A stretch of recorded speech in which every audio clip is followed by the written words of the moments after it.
The wagon hit another rut, and Lena's shoulder slammed against the wooden side hard enough to leave a bruise. She didn't cry out, hadn't made a sound since they'd shoved her in 2 hours ago, and she wasn't about to start now. Sheriff Dalton sat up front, reins loose in his weathered hands, not even bothering to look back at her. Why would he? She was cargo now. Problem solved. The good people of Millbrook had made their decision, and Tom Dalton was just the delivery man. How much further? Lena finally asked, her voice rough from disuse. Another hour. Maybe 2, if the creek's high.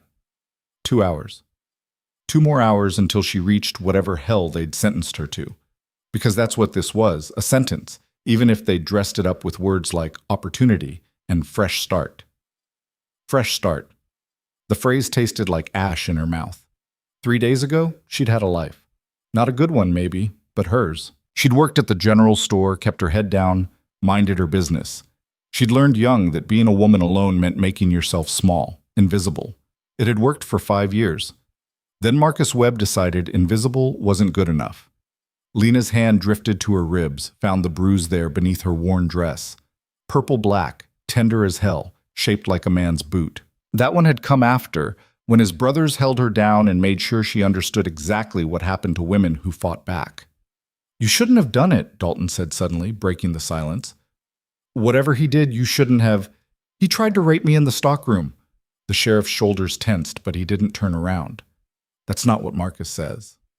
Of course it isn't. Says you came on to him. Says you got angry when he turned you down, grabbed a shovel, and I grabbed the shovel because his hand was up my skirt and his other hand was around my throat. Lena's voice stayed flat, emotionless. She'd learned that too. Show feeling and they'd call you hysterical. I hit him once, broke his collarbone, then I ran. Broke it in 3 places, Dalton corrected, and gave him a concussion when his head hit the floor. Good. Now he did look back, his face hard in the fading afternoon light. You think that's something to be proud of? I think I'm alive. So yeah, Sheriff, I'm real proud. Dalton shook his head and faced forward again. The Webbs are good people. Been in Millbrook since before I was born. I know.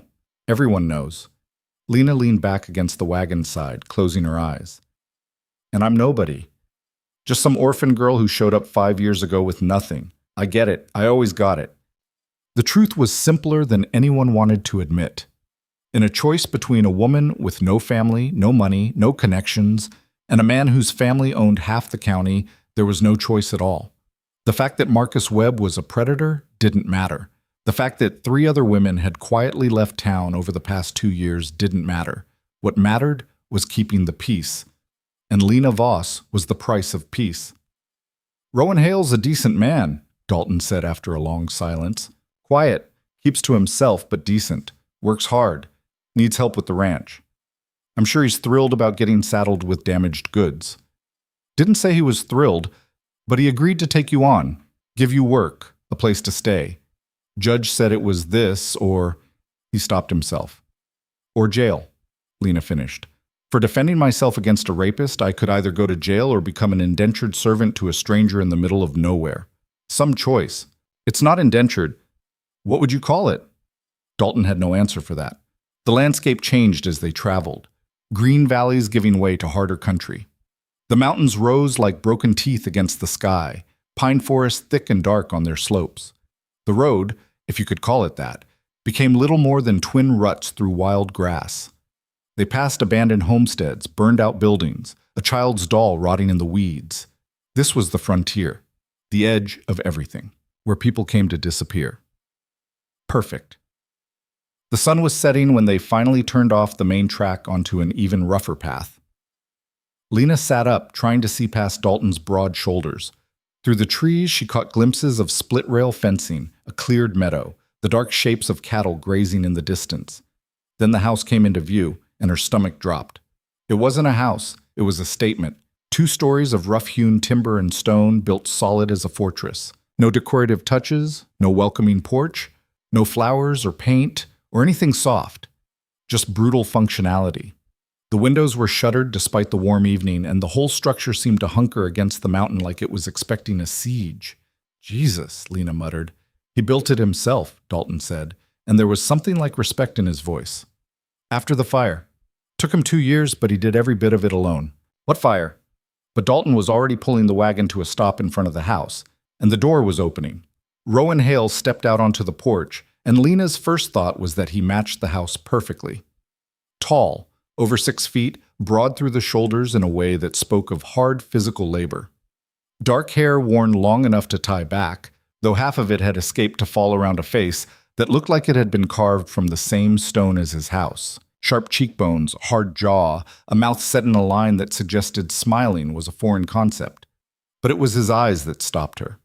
Gray, cold as winter sky, and utterly empty of anything resembling warmth. He looked at the wagon, at Dalton, and finally at Lena with the same expression he might give a piece of furniture being delivered. Assessing, cataloging, dismissing. Hail! Dalton climbed down, extending his hand. Rowan shook it briefly, his gaze never leaving Lena. This her? Lena Voss, like we discussed. She understand the arrangement? I understand, Lena said sharply, refusing to be talked about like she wasn't there. I work for you. You give me food and a place to sleep. I stay for 1 year or until you decide I've worked off my debt to society. The bitterness in her voice could have stripped paint. Did I miss anything?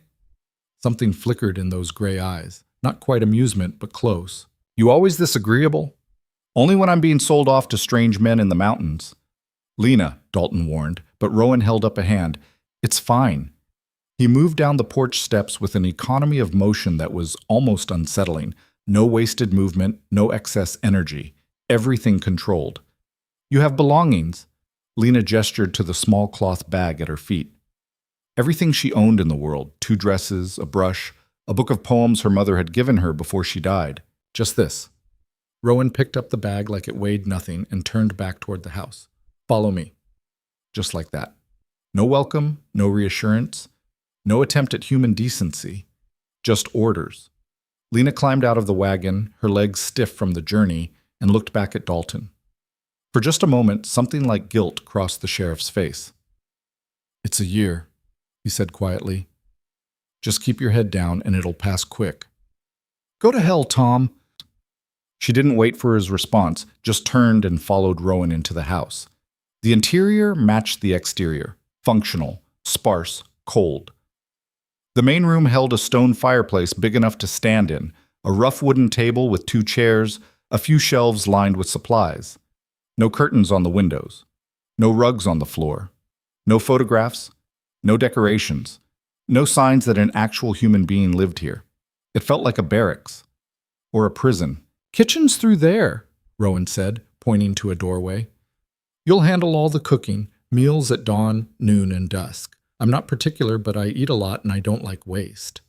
Lena nodded, not trusting herself to speak. Root cellars outside, spring house down the hill. Chickens need feeding twice daily, eggs collected every morning. There's a milk cow. Her name's Bess. She's mean, but she'll tolerate you if you're firm with her. He moved through the space as he talked, and Lena followed, trying to absorb the rapid-fire instructions. Laundry on Mondays, there's a copper boiler out back and a scrub board. You'll need to heat the water yourself. Mending is needed. I've got a pile of things that need fixing. Anything else? Lena couldn't keep the edge from her voice. Should I plow the North 40 while I'm at it? Rowan stopped, turned to face her fully for the first time. Up close, she could see the scar that ran from his left temple down to his jaw, pale against his tanned skin. Could see the way his hands, rough and calloused, never quite relaxed, even when hanging at his sides. You think this is unfair?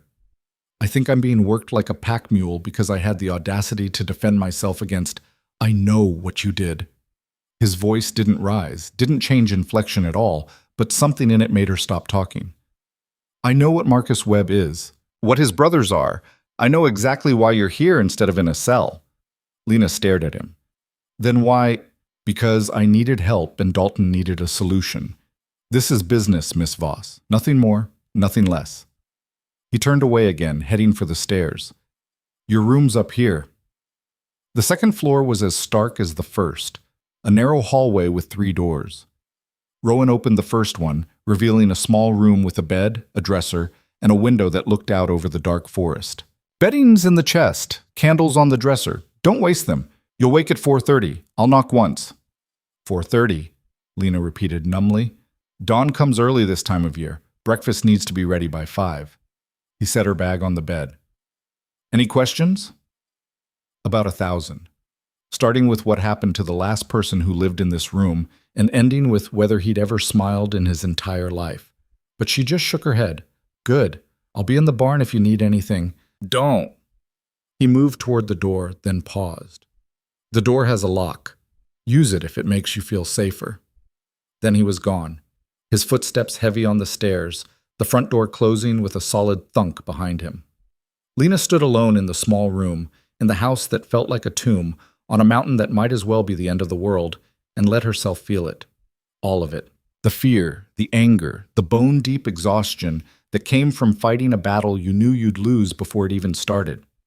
Then she locked the door, lay down on the bed without bothering to undress, and stared at the ceiling until exhaustion dragged her under. The knock came at exactly 4:30. One sharp rap, then silence. Lena jerked awake, disoriented in the darkness, her heart hammering. For a moment she couldn't remember where she was, why she was dressed, why everything hurt. Then it all came flooding back. She dragged herself out of bed, her body protesting every movement. The room was freezing. She could see her breath in the pale pre-dawn light filtering through the window. She'd slept in her dress, which meant she looked like hell, but there wasn't time to care. 4:30. Breakfast by 5. The house was dark and silent as she crept downstairs, feeling her way along the wall. In the kitchen, she found matches on the shelf above the stove and managed to get a lamp lit. The yellow glow revealed a space that was, like everything else here, ruthlessly organized and utterly impersonal. But at least it was a kitchen. She knew kitchens. She got the stove going, found coffee in one of the jars on the shelf, located a pot. While the water heated, she investigated the root cellar, finding eggs, bacon, potatoes, onions. Basic, but she could work with basic. By the time Rowan came in from the barn, the sun was just starting to paint the sky pink, and the kitchen smelled like coffee and frying bacon. Lena had found a rhythm, her hands moving through familiar motions even as her mind remained numb. He stopped in the doorway and she felt his gaze on her back as she flipped the bacon. "Coffee's ready," she said without turning around. "Eggs in 3 minutes." "You always wake up ready to work? When the alternative is getting thrown out, yeah."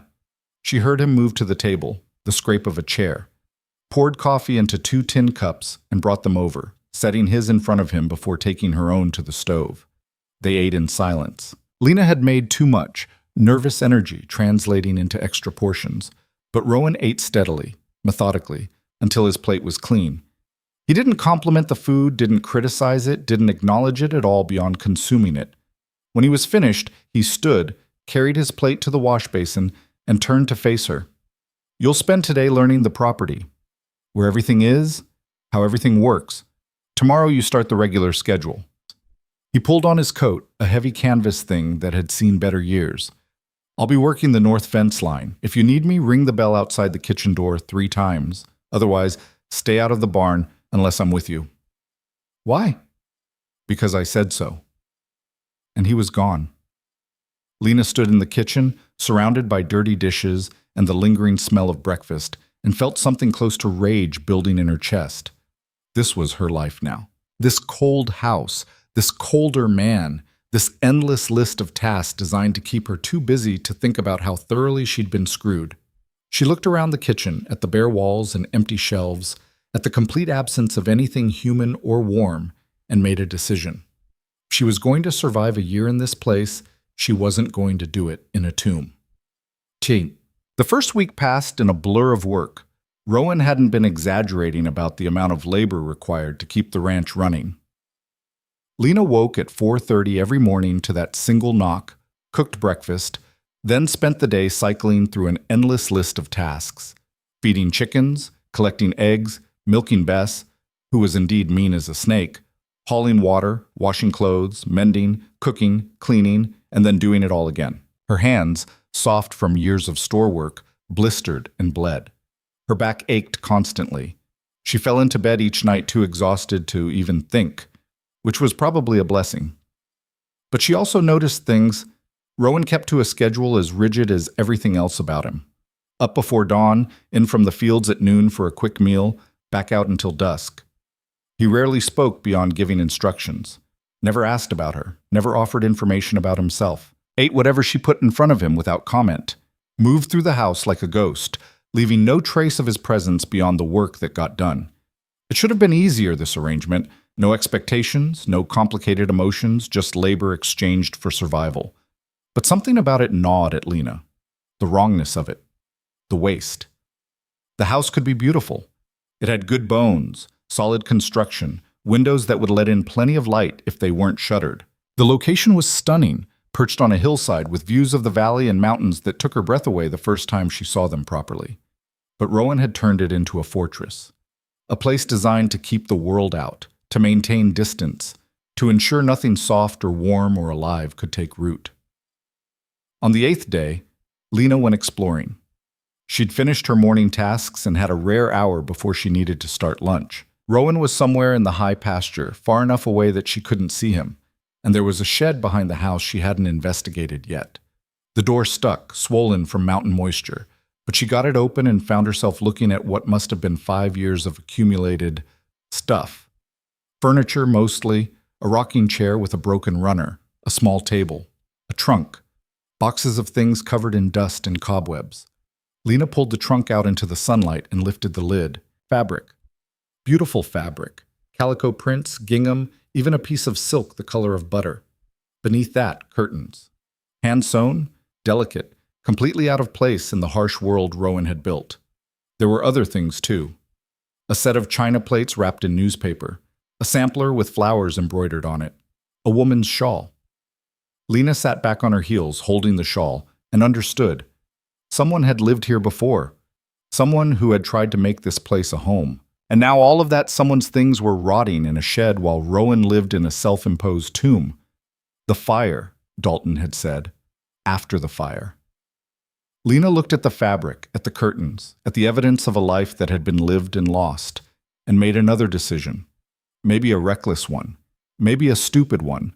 But she'd been sent here to survive, and she was discovering that survival might require more than just keeping her head down. It might require making a life.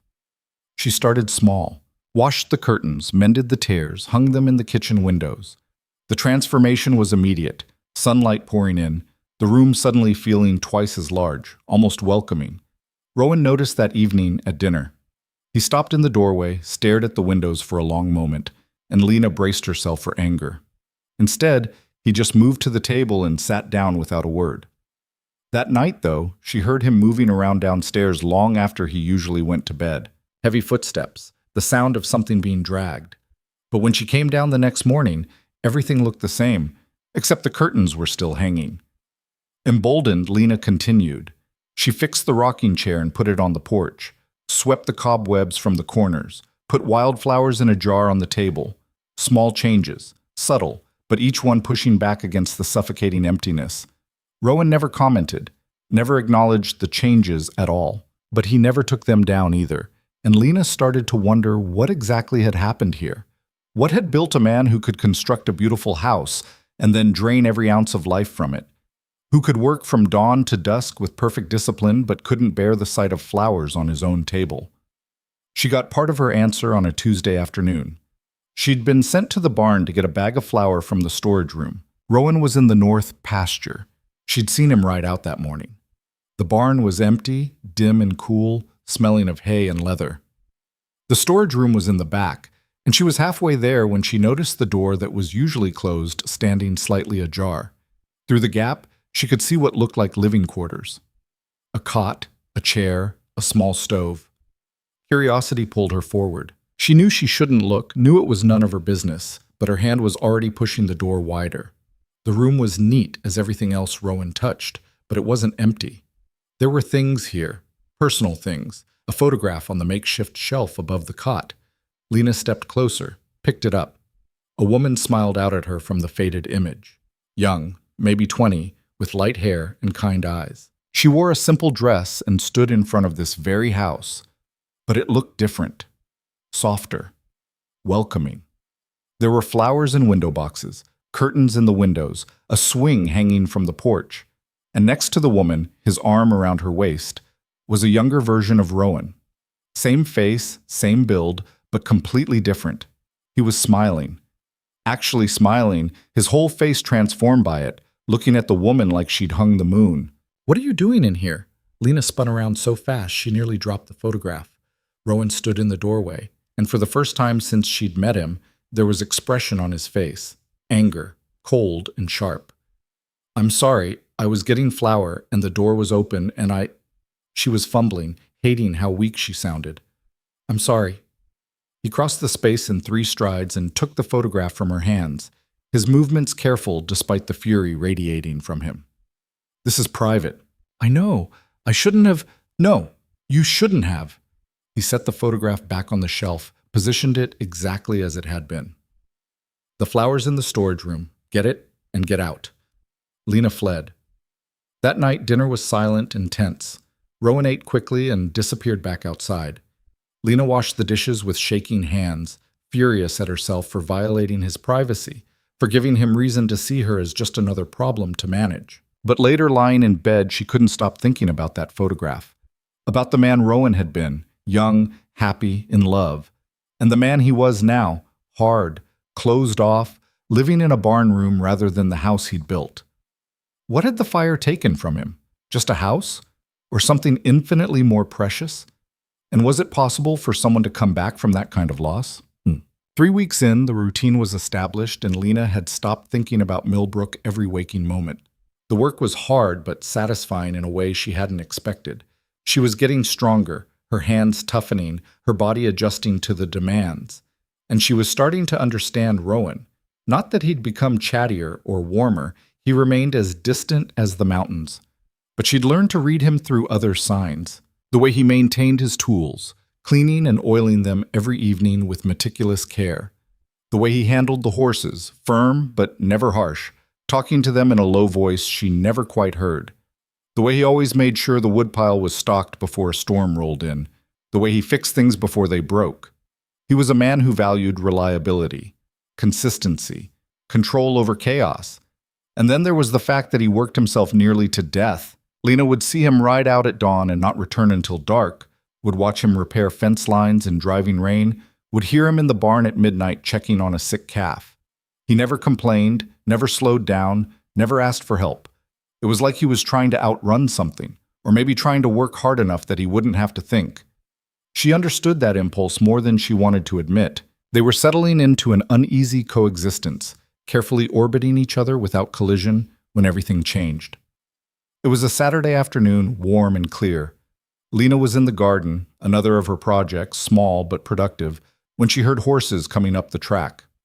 Multiple horses. Her stomach clenched. They didn't get visitors. In a month, not a single person had come to the ranch. She stood, wiping dirt from her hands, and saw 3 men riding toward the house. Even from a distance, she recognized the lead rider's swagger. Marcus Webb. Her blood turned to ice. The men reined in their horses in the yard, and Marcus smiled down at her. His arm was still in a sling. The collarbone she'd broken hadn't healed right. It gave her a vicious satisfaction to see it. "Well now," Marcus said, his voice carrying across the yard. "Look who's turned into a farm girl. Suits you, Lena. Dirty and working like you should be." His brothers, Jake and Cole, laughed. Both of them had held her down while Marcus kicked her. Both of them had watched while the sheriff loaded her into the wagon. "Get off this property," Lena said, proud that her voice stayed steady. "It's not your property, though, is it? It's Hale's. And we have business with Hale." Marcus swung down from his horse, movement stiff from the injury she'd given him. "Good. Where is Ibas?" "Not here." "That's a shame. We rode all this way." Marcus took a step closer, and Lena fought the urge to back up. "How you settling in?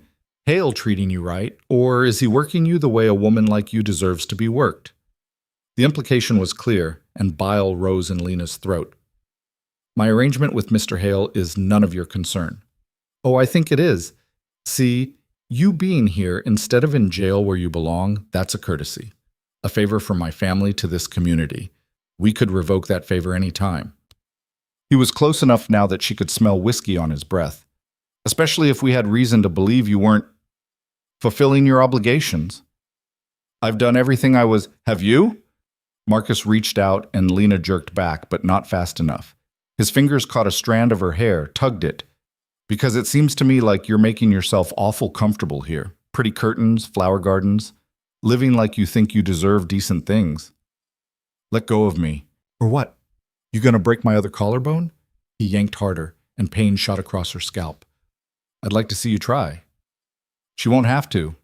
The voice came from behind them, cold and flat. Marcus released her hair and spun around, and Lena saw Rowan standing on the porch. He must have come from the barn, must have heard voices. He stood perfectly still, his rifle held loosely in his right hand, not quite aimed, but not quite lowered either. "Hail," Marcus said, recovering his swagger. "We were just checking on your new hired girl, making sure she's working out. She's fine." "Because if she's not, I said she's fine." Rowan's gaze shifted to Lena, and something in his expression made her stomach flutter. "Go inside, Miss Voss." "I'm not inside. Now." The command in his voice left no room for argument. Lena moved toward the house, giving the Webb brothers a wide berth, her heart hammering. From the porch, she turned back to see Rowan descending the steps, that rifle still in his hand. "You boys should leave," he said quietly.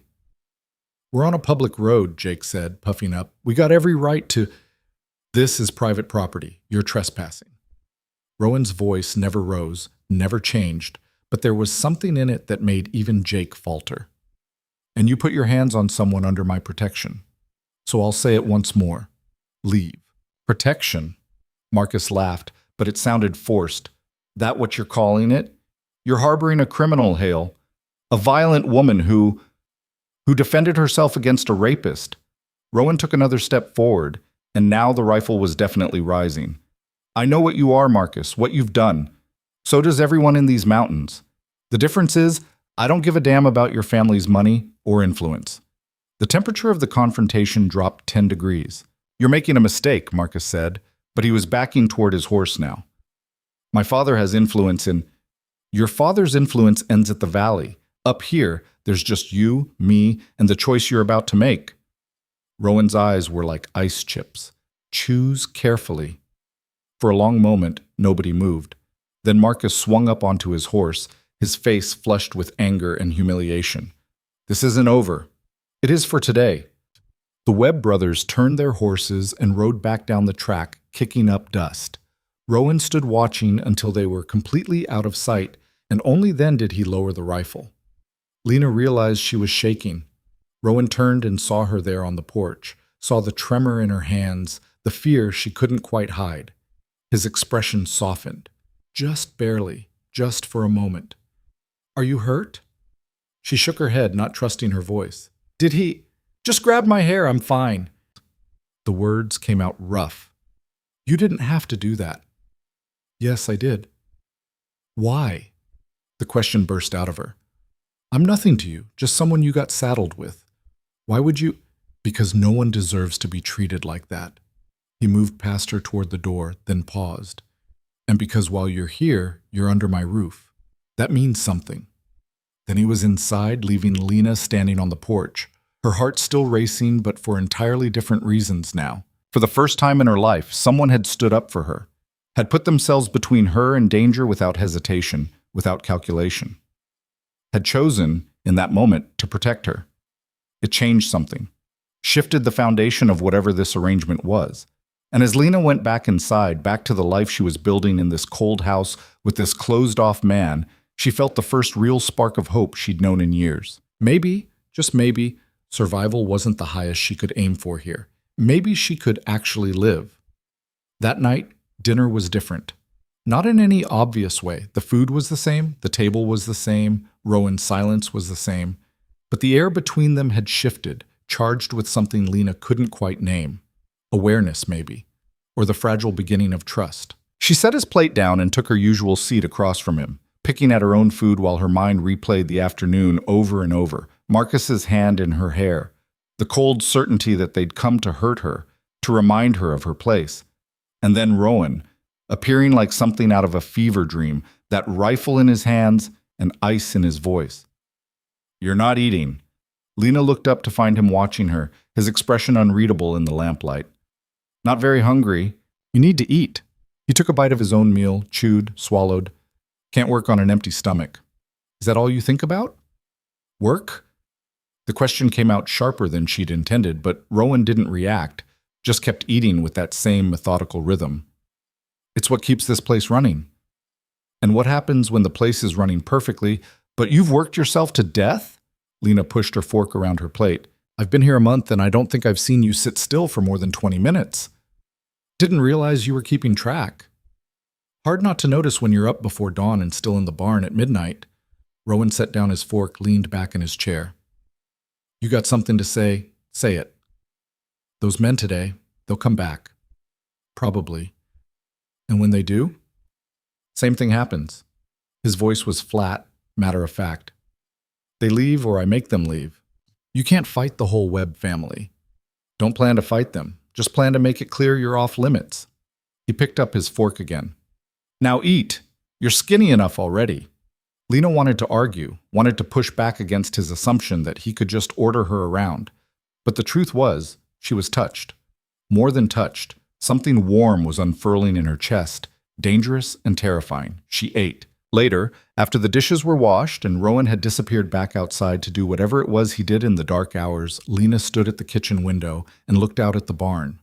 A light glowed from the small window of his room, and she wondered what he did in there, whether he ever let himself rest or if he just lay awake fighting his own demons.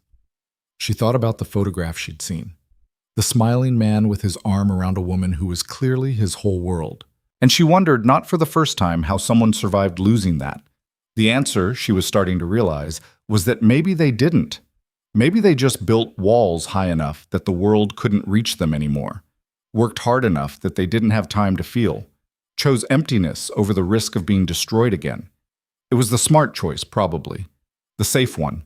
But watching that light in the barn, Lena felt something stubborn rise in her. Rowan had stood up for her today.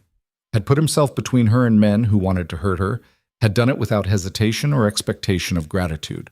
The least she could do was refuse to let him disappear completely into whatever darkness he'd built around himself.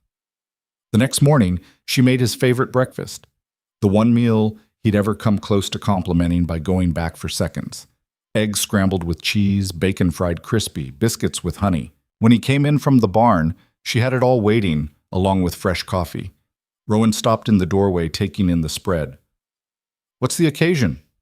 No occasion. Just figured you earned a decent breakfast. She poured his coffee. After yesterday.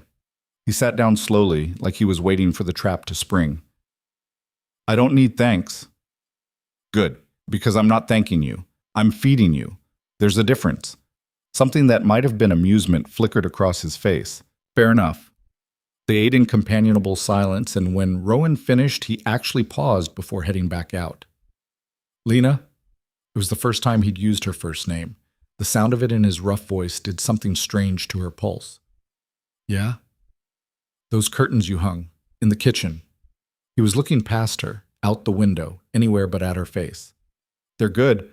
Makes the place feel less like a tomb? Now he did look at her, and there was something raw in his expression, quickly hidden, but there. Yeah. Then he was gone, and Lena was left standing in the kitchen with her heart doing complicated things in her chest. The days began to blur together after that, but it was a different kind of blur. Not the numb survival of those first weeks, but something almost like rhythm, almost like belonging. Lena expanded the garden, coaxing vegetables from the mountain soil with a determination that surprised her. She fixed the porch swing, the same one from the photograph, and hung it back up. When Rowan saw it, he stared at it for a long moment, then walked past without comment. But the next morning, she noticed he'd oiled the chains so they wouldn't squeak. Small things. Tiny acknowledgments, but they added up. She also started noticing things about him. The way he favored his left leg on cold mornings. An old injury, maybe. Or just the result of too many years of hard labor. The way he always checked the horizon before heading inside, like he was taking inventory of the sky. The way his hands, scarred and rough as they were, could be impossibly gentle when he was handling something fragile. And she noticed how he watched her sometimes. Quick glances when he thought she wasn't looking, his expression unguarded for just a moment before the walls slammed back up. She didn't know what to make of those looks, didn't know if she wanted to. It was easier, safer, to keep things simple, boss and worker. Two people sharing a space but not a life, except it wasn't staying that simple. You ever think about leaving here? Lena asked one evening. They were on the porch, a new development, sitting outside after dinner while the sun set behind the mountains. It had happened gradually, naturally, until it became part of their routine. Rowan was working on a bridle that needed mending, his hands moving with practiced ease. Leave and go where? I don't know. Town, civilization, places where people actually talk to each other. I talk. You give orders. That's not the same thing. He glanced at her, then back at his work. You complaining about my conversation skills? I'm saying you could have a life, a real one, instead of hiding up here like the world's going to hurt you if you let it get close. The words hung in the air between them, too honest, too sharp.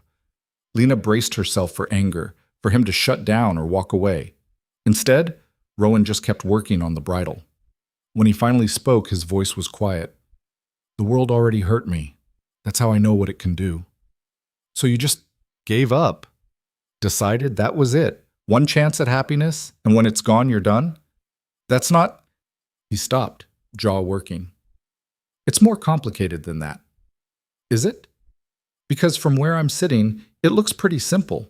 Something bad happened, so you locked yourself away and decided that was safer than risking anything ever again.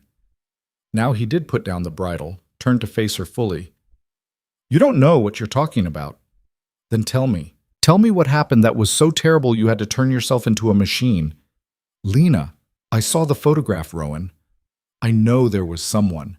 I know this house used to be different, used to be alive. And I know something took that away from you. She leaned forward. But I also know that whoever she was, she wouldn't want you living like this, like you're already dead. The silence that followed was crushing. Rowan stood abruptly, and for a moment Lena thought he was going to leave, going to retreat behind his walls and never speak to her again. Instead, he walked to the porch railing and gripped it, his knuckles white. Her name was Sarah. The words came out rough, like they hurt. We met in Denver. I was working construction, saving money to buy land. She was a teacher, smartest person I ever met, and funny and stubborn as hell. A sound that might have been a laugh. She thought I was an idiot for wanting to live out here, away from everything. Said I was going to turn into a hermit. Lena waited, barely breathing. But she came anyway. Helped me build this place. Made it beautiful. We were going to have kids, fill these rooms with noise and life, and all the chaos she loved. His voice cracked. Then one night, I was in town getting supplies. Stayed late playing cards with some of the ranchers. When I got back, he didn't finish. Didn't need to. The fire, Lena whispered. Started in the kitchen. Probably a spark from the stove or a candle knocked over. I'll never know. His shoulders were rigid. By the time I got here, the whole place was burning. I tried to get in, tried to reach her, but the smoke was too thick and the heat. Rowan, you don't have to... They found her in the bedroom. Must have been sleeping when it started.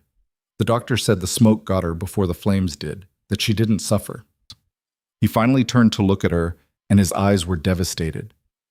That's supposed to make it better, like it matters how you lose everything. Lena felt tears on her cheeks. How long ago? 5 years. 5 years, 2 months, and 16 days. He said it like he'd been counting every single one. I rebuilt the house. Thought maybe if I made it exactly the same, made it perfect, I could... I don't know what I thought, that she'd come back? That I could undo it? That you could forgive yourself? His laugh was bitter. There's nothing to forgive. I wasn't here. That's the fact, simple and clean. I chose cards and whiskey and company over coming home to my wife, and she died alone because of it. That's not fair. You couldn't have known. Couldn't I? She'd been after me for weeks to fix the damper on the stove. Said it was sticking, that she was worried about sparks. And I kept putting it off because there was always something more important. Always another fence to mend or another task that seemed more urgent. He turned away again. So yeah, Lena, I could have known, should have known. And now she's gone, and I'm here, and I make damn sure there's nothing in this house that can burn. Nothing alive enough to be destroyed. Except yourself. I don't matter. You do to me. The words were out before she could stop them, hanging in the twilight between them. Rowan went very still. Don't, he said quietly. Don't do that. Do what? Tell the truth? Care about someone who stood up for me when no one else ever has? Lena stood, moved closer. I'm not her, Rowan. I'm not going to replace her or make you forget her or any of that. But I'm here, and I'm alive, and so are you. And maybe that matters. It can't. His voice was rough. I can't. Can't what? Feel something? Let yourself be human for 5 minutes? Risk giving a damn about whether someone else lives or dies? The last time I gave a damn, she died. The words exploded out of him. The last time I loved someone, I killed her through my own stupidity and carelessness. So no, Lena, I can't. I won't do that again. I won't be responsible for what? For me? I'm not asking you to be responsible for me. I'm asking you to stop punishing yourself for being human. They stood there facing each other in the fading light, both breathing hard, both raw and exposed in ways that terrified them. Finally, Rowan shook his head. You should go inside. Rowan, please, just go inside. Lena wanted to argue, wanted to push, wanted to grab him and shake him until he understood that he was allowed to live again. But she could see the pain in his eyes, the genuine anguish, and she knew he'd reached his limit. So she went inside, leaving him alone on the porch with his ghosts. That night, she heard him in the barn again, heard the sounds of things being moved, rearranged, working off the feelings he wouldn't let himself have. And she lay in her bed and cried for him, for the man he'd been, and the man he was trying so hard not to become again. The next few days were awkward, both of them dancing around what had been said. Rowan was polite but distant, and Lena threw herself into work, into making the house and garden and everything she could touch into something beautiful. It was a way of saying what she couldn't with words, that life was worth living, that beauty was worth creating, that hope was worth holding on to. She was in the garden pulling weeds when she heard horses again. Her stomach dropped. Not again, not so soon. But when she looked up, it wasn't the Webb brothers. It was Sheriff Dalton, alone this time, looking uncomfortable. Miss Voss. Sheriff. She stood, brushing dirt from her hands. If you're here to take me back, you can save yourself the trouble. I'm not going. That's not why I'm here. He dismounted, looking around at the property. Place looks different, better. What do you want, Tom? He shifted his weight, not meeting her eyes. I need to talk to Hale. Is he around? In the north pasture. Why? It's about the Webb boys. There's been talk. Lena's blood went cold. What kind of talk? The kind where Marcus is telling anyone who'll listen that Hale is keeping you here against your will, that you're being mistreated, that the arrangement isn't proper. Dalton finally looked at her. Is there any truth to that? Of course not. Rowan's never... She stopped herself. Mr. Hale has been nothing but fair. More than fair. Marcus is saying different. Says he saw bruises on you when he was here, that you looked scared. His father's got the judge's ear, and they're talking about sending someone to investigate. Maybe moving you to a different arrangement. A different arrangement, Lena repeated slowly. You mean with Marcus? This is about getting me away from Rowan so Marcus can finish what he started. Dalton at least had the decency to look ashamed. I'm just telling you what I'm hearing. Thought you should know. Where's Rowan? The voice came from behind them, and Lena turned to see Rowan himself approaching from the barn. He must have come back early, must have seen Dalton's horse. North pasture, according to Miss Voss here, but since you're here, I can deliver my message direct. Dalton straightened. The Webbs are making noise, saying Lena's not being treated right, that the arrangement needs to be reviewed. The arrangement is none of their business. It is if the judge says it is, and Robert Webb has the judge in his pocket. Dalton looked between them. I'm giving you a heads up, Hale. They're coming for her. Maybe not today, maybe not tomorrow, but they're going to find a way to take her from here. Let them try. It's not about trying, it's about the law, and the Webbs know how to use it. Dalton climbed back on his horse. You two should think about what you're going to do when they show up with papers. He rode off, leaving Lena and Rowan standing in the yard. This is my fault, Lena said. If I hadn't broken his collarbone, if I just let him... Don't finish that sentence. Rowan's voice was hard. You did what you had to do, what you had every right to do. And now they're going to take me back there. They're going to hand me over to Marcus, and there's nothing we can do about it. There's always something you can do. Lena looked at him, at the set of his jaw, the determination in his eyes. Like what? You going to shoot the sheriff when he comes with a court order? Fight the whole county? If I have to. You can't. They'll arrest you, take your land, destroy everything you've built. She felt panic rising in her throat. I won't let you throw your life away for me. It's not your choice. Rowan, I told you before. While you're under my roof, you're under my protection. That hasn't changed. Even if it costs you everything? He looked at her for a long moment, and something shifted in his expression, softened. Maybe you're right. Maybe I have been punishing myself, hiding up here, pretending that not feeling anything is the same as being safe. He took a step closer. But today, watching you stand there terrified that they're going to take you back to that bastard, I feel something. I feel angry and protective, and like I'd burn the whole valley down before I'd let them touch you. Lena's breath caught. You don't mean that. I do, and it scares the hell out of me, but I do. He ran a hand through his hair. Sarah's been gone 5 years. 5 years of me trying to be dead inside, trying to not care about anything or anyone. And then you show up with your stubborn refusal to be broken, making curtains and planting flowers and calling me out on my bullshit and and suddenly I'm feeling things again, caring again. Rowan, I'm not saying this right. I'm out of practice with words that matter. He took another step closer, close enough that she could see the gold flecks in his gray eyes. What I'm trying to say is that you matter to me, more than you should, more than I planned on, but you do. And I'm not going to let them take you. How? How are you going to stop them? For the first time since she'd known him, Rowan smiled, really smiled, the way he had in that photograph with Sarah. I have an idea, but you're not going to like it. Tell me anyway.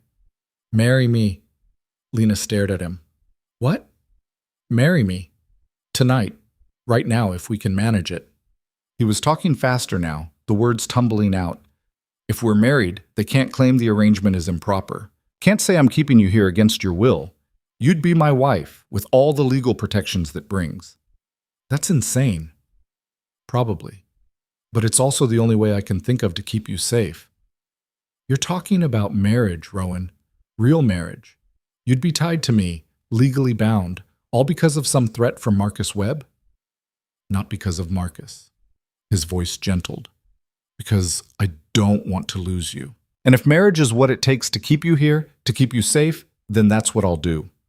Lena's mind was racing. This was crazy, reckless. They barely knew each other, had only started actually talking a few weeks ago. Marriage was supposed to be about love, about choosing to build a life together. But then again, what had her life been before this? A series of survival choices, none of them good. At least this choice came with someone who stood up for her. Someone who saw her as worth protecting. Someone who, if she was honest with herself, she'd started to care about more than was wise. If we do this, she said slowly, it's real. I'm not going to be your wife in name only just to satisfy some legal requirement. I wouldn't ask that. And you understand that I come with problems. The Webbs aren't going to stop just because we get married. If anything, they'll get worse. Let them. You could die protecting me, Rowan. They could kill you, and I'd have to live with that. Or I could live, he said quietly. Really live, for the first time in 5 years. Because of you. Lena looked at this man who'd gone from stranger to employer to something she couldn't quite name. This man who'd built walls high enough to keep out the whole world, but was somehow willing to tear them down for her. It was insane, reckless, probably the stupidest decision she'd ever make. Okay, she said. Let's do it. Rowan's smile widened, and for just a moment he looked young again, hopeful. Yeah? Yeah. But if we're doing this, we're doing it right. I want a real ceremony, real vows, not just some legal document. There's a minister 2 valleys over, old friend of mine. If we ride out now, we could be there by nightfall. Now? You mean right now? Before I lose my nerve. Before you change your mind. Before the Webbs hear about it and try to stop us. He held out his hand. What do you say, Lena Voss? Want to become Lena Hale? She looked at his hand, scarred and rough, offering her something she'd never thought she'd have. A choice. A chance. A partnership built on honesty instead of illusion. She took it. Let's ride. They rode hard through the afternoon, the horses' hooves pounding out a rhythm that matched Lena's racing heart. Rowan led the way on his big black gelding, and she followed on the mare he'd saddled for her, a gentle chestnut named Penny, who seemed to sense the urgency and kept pace without complaint. The mountain trail was narrow and steep in places, winding through dense pine forests and across streams swollen with snowmelt. Lena had never been this far from the ranch, had barely left the property in the month she'd been there. Now the world opened up around her, vast and wild and beautiful in a way that made her chest ache. "You good?" Rowan called back, slowing slightly so she could catch up. "I'm fine. How much further?" "Another hour, maybe less if we keep this pace." He glanced at the sky, calculating. "We'll make it before full dark." They rode in silence for a while, and Lena's mind churned with what they were about to do. Marriage. To a man she'd known for barely over a month. A man who'd been a stranger, then an employer, then something more complicated, and now he was about to become her husband. It should have terrified her. Maybe it did. But there was something else there too, something that felt almost like relief, like she'd been waiting her whole life to find someone who would choose her, deliberately and without hesitation. Someone who saw her worth even when the rest of the world had decided she had none. "Second thoughts?" Rowan asked, and she realized he'd been watching her. "About a dozen." "You?" "More like 24." He smiled, but there was tension around his eyes. "We can turn back if you want. No shame in it." "Is that what you want?" "Hell no." The words came out fierce. "But I want you to be sure. This isn't just about keeping you safe from the webs. Once we do this, we're bound together, for better or worse." "I know what marriage means, Rowan." "Do you?" "Because I'm not sure I do anymore. Last time I stood up and made vows, I meant them with everything in me. Meant them so much that when I broke them, when I failed, it nearly destroyed me." He slowed his horse to a walk, and Lena pulled alongside him. "I'm scared I'll do the same to you, that I'll let you down when it matters most." "You won't." "You don't know that. Neither do you." That's what faith is, isn't it? Taking a chance on someone even when you can't see how it'll turn out. Lena reached across the space between them and touched his arm. "You've already proven yourself to me, Rowan. You stood between me and Marcus when you didn't have to. You've given me a home when no one else would. You've made me feel like I matter." "You do matter." "Then trust me when I say I'm sure. I'm choosing this, choosing you." She pulled her hand back. "Now stop trying to talk me out of it before I actually do start having doubts." That pulled a real laugh from him, rough but genuine. "Yes, ma'am." They pushed on as the sun began its descent toward the mountains, painting the sky in shades of orange and pink. The trail opened up into a valley, and Lena saw a small cluster of buildings in the distance. A church, a few houses, a general store. Smoke rose from chimneys, warm and welcoming in the cooling air. "That's Cedar Ridge," Rowan said. "Minister's name is Thomas Brennan. Known him since I first came to these mountains. Good man. Will he marry us? Just like that? No questions asked?" "Tom's not much for questions. Figures people's business is their own." Rowan guided his horse down the slope toward the settlement. "But he'll want to make sure you're willing, that this is your choice." "It is." "I know, but he'll want to hear it from you." They rode into Cedar Ridge as the first lamps were being lit in windows. A few people looked up as they passed. Curious glances, but not hostile. This far into the frontier, people learned not to pry too much into strangers' affairs. The church was a simple building, white-clapboard with a small steeple. Light glowed through the windows, and Lena could see someone moving inside. Rowan dismounted and came around to help her down, his hand steady on her waist. "You ready?" Lena nodded, not trusting her voice. They climbed the steps together, and Rowan knocked on the door. It opened almost immediately, revealing a man in his 60s with white hair and kind eyes. His face broke into a smile when he saw Rowan. "Rowan Hale! I'll be damned! Been what, 2 years since I saw you last?" "About that. Tom, I need a favor." The minister's gaze shifted to Lena, taking her in. "I see. And who's this?" "Lena Voss, soon to be Lena Hale, if you're willing to perform the ceremony." Thomas Brennan's eyebrows rose, but he stepped back and gestured them inside. "Come in, both of you. Let's talk." The interior of the church was as simple as the outside: wooden pews, a plain altar, windows of clear glass rather than stained, but it felt peaceful, solid, real. Thomas led them to the front pew and sat down across from them, his expression serious now. "Rowan, you know I'm happy to help you, but marriage isn't something to rush into, especially not—" He stopped himself, but Lena knew what he'd been about to say. "Especially not when you buried your last wife 5 years ago." "I know what you're thinking, Tom, and you're not wrong to think it, but this isn't about replacing Sarah or running from grief." Rowan's hand found Lena's, squeezed it. "This is about choosing to live again, about protecting someone who matters to me." "Protecting?" Thomas looked at Lena. "Are you in trouble, miss?" Lena hesitated, then decided on honesty. "Yes, there are men who want to hurt me, who have the law on their side. Rowan's offering me a way out, a way to be safe. And you're doing this willingly? No one's forcing you?" "The opposite. I'm the one who said yes when he asked." Thomas studied her face for a long moment, then turned back to Rowan. "You understand what you're taking on? If these men have the law behind them, let them come. I'm done running from hard things, Tom. Done hiding." Rowan's voice was steady. "I want to marry this woman. Tonight. Will you help us or not?" The minister was quiet for what felt like an eternity. Then he stood, moved to the altar, and lit 2 candles. "I'll need witnesses. Give me a moment." He disappeared through a side door, and Lena let out a breath she hadn't realized she was holding. "He thinks we're crazy," she whispered. "We probably are." Rowan was still holding her hand. "You can still change your mind. Walk away right now, and I won't blame you. If you keep giving me outs, I'm going to start thinking you're the one who wants to back out. Just making sure you know you have a choice. Always." Thomas returned with an older woman and a young man who looked like he might be the minister's son. "My wife, Margaret, and our boy Daniel. They'll stand as witnesses." Margaret smiled at Lena, warm and genuine. "Welcome, dear. It's been too long since we had a wedding in this church." "Thank you," Lena managed, suddenly overwhelmed by the kindness in the woman's eyes. Thomas took his place at the altar and opened a worn Bible. "Shall we begin?" Rowan and Lena stood facing each other, hands joined, and Lena felt the full weight of what they were doing crash over her.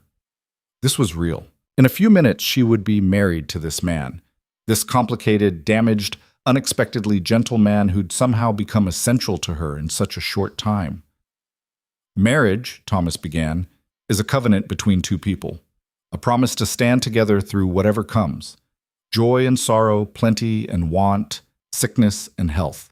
It's not to be entered into lightly, but with full knowledge of the commitment being made." His words were simple, traditional, but they hit Lena hard. A covenant, a promise, the very things she'd never thought she'd have. "Rowan, do you take Lena to be your lawfully wedded wife? To honor and cherish her, to protect and provide for her, to remain faithful to her all the days of your life?" Rowan's gray eyes were locked on Lena's face.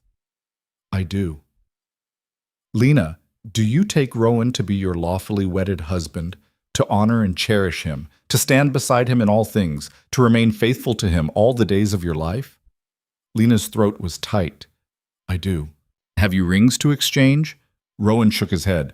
"No, He stopped, then reached into his pocket and pulled out a simple gold band. "Wait, I do." Lena stared at the ring. It was worn, scratched, clearly old, and she knew without asking whose ring it had been. "Sarah's," Rowan said quietly. "I've been carrying it for a long time. Never could bring myself to bury it with her." He looked at Lena, and there was no apology in his eyes, just honesty. "If this bothers you, I can get you a new one, but this ring represents promises kept, love honored even after death. And I want you to have it. Want you to know that I'm capable of keeping vows." Lena felt tears burning in her eyes. Another woman might have been hurt, might have seen it as a sign that she'd always be second. But Lena understood what Rowan was really saying, that he knew how to love completely, had proven it with his whole life. And he was choosing to love again. "It's perfect," she whispered. Rowan slid the ring onto her finger. It was slightly too large, but it stayed in place. Then, to her surprise, Margaret stepped forward and pressed something into Rowan's palm. My father's ring, she said softly. He'd want it to go to someone who'd value it. It was a simple silver band, unadorned but solid. Lena took it with shaking hands and slid it onto Rowan's finger. It fit perfectly. Thomas smiled. Then by the authority vested in me, I pronounce you husband and wife. Rowan, you may kiss your bride. Rowan cupped Lena's face in his rough hands, and for a moment they just looked at each other. Then he leaned in and kissed her, gentle and careful, like she was something precious. It lasted only a few seconds, but when they pulled apart, everything had changed. They were married. Lena Hale, she was Lena Hale now. Thomas was writing out the marriage certificate, his pen scratching across the paper. I'll file this with the county recorder. Should be official within the week. We need it faster, Rowan said. Is there any way I can ride down tomorrow, deliver it myself. Should be filed by afternoon. Thomas looked up. That fast enough? Yes. Thank you, Tom. Margaret insisted on feeding them before they left, and Lena found herself sitting at a warm table with people who were essentially strangers, eating stew and bread and feeling more welcome than she had in years. Daniel asked Rowan about the ranch, about whether the cattle were doing well, normal conversation that felt surreal given what had just happened. You'll stay the night, Margaret said. It wasn't a question. It's too dark to ride back now, and you're newlyweds. You should have at least one night without worry. Lena felt her face heat. One night. Their wedding night. She hadn't let herself think that far ahead, too focused on the ceremony itself. But now it hit her. She was married, and there were expectations that came with that. Rowan seemed to read her thoughts. We appreciate the offer, Margaret, but we need to get back. The longer we're gone, the more likely someone notices. At least stay for an hour. Let your horses rest. Margaret patted Lena's hand. And let me give you some things for your home. Every new bride needs proper linens. Before Lena could protest, Margaret had disappeared upstairs. Thomas chuckled. Best just accept it. My wife's been collecting things for years, waiting for an excuse to give them away. Margaret returned with a bundle wrapped in cloth, sheets, towels, even a quilt. This was going to be for Daniel when he married, but he can wait. You need them more. I can't take... You can and you will. Margaret's voice was firm but kind. Every marriage deserves to start with something beautiful. Consider it my blessing on your union. Lena accepted the bundle, overwhelmed. Thank you. An hour later, they were riding back toward the ranch through full darkness, the bundle tied behind Lena's saddle. The temperature had dropped, and she could see her breath in the moonlight. Cold? Rowan asked. A little. He shrugged out of his coat and handed it across to her. Put this on. You'll freeze. I'm fine. Take it. Lena pulled on the coat, still warm from his body, and was surrounded by his scent, leather and wood smoke, and something uniquely him. It felt intimate in a way that made her shiver for reasons that had nothing to do with the cold. They rode in silence for a while, picking their way carefully along the dark trail. Then Rowan spoke, his voice quiet. I know this isn't what you probably imagined. Getting married in a rush to someone you barely know because of threats and legal pressure. I didn't imagine getting married at all, Lena admitted. Figured I'd end up alone. It seemed safer that way. And now? Now I'm terrified and hopeful and confused and happy. Is that allowed, to be happy when everything's such a mess? I think that's exactly when happiness matters most. He was quiet for a moment. When we get back, I'll sleep in the barn. Give you space to... No. Lena, we're married, Rowan, really married, and I know you're trying to be honorable, give me time, all of that, but I don't want you sleeping in the barn on our wedding night. I want... She trailed off, not sure how to articulate what she wanted. What do you want? I want this to be real, not just on paper. I want to wake up tomorrow and have you there. I want to figure out how to be married to you, and I can't do that if you're hiding in the barn. Rowan reined in his horse, and Lena stopped beside him. In the moonlight, his face was all sharp angles and shadows. Are you sure? Because once we cross that line, there's no going back to being strangers who share a house. Good. I don't want to go back. Lena reached across the space between them and took his hand. I want to go forward, with you. He brought her hand to his lips, kissed her knuckles.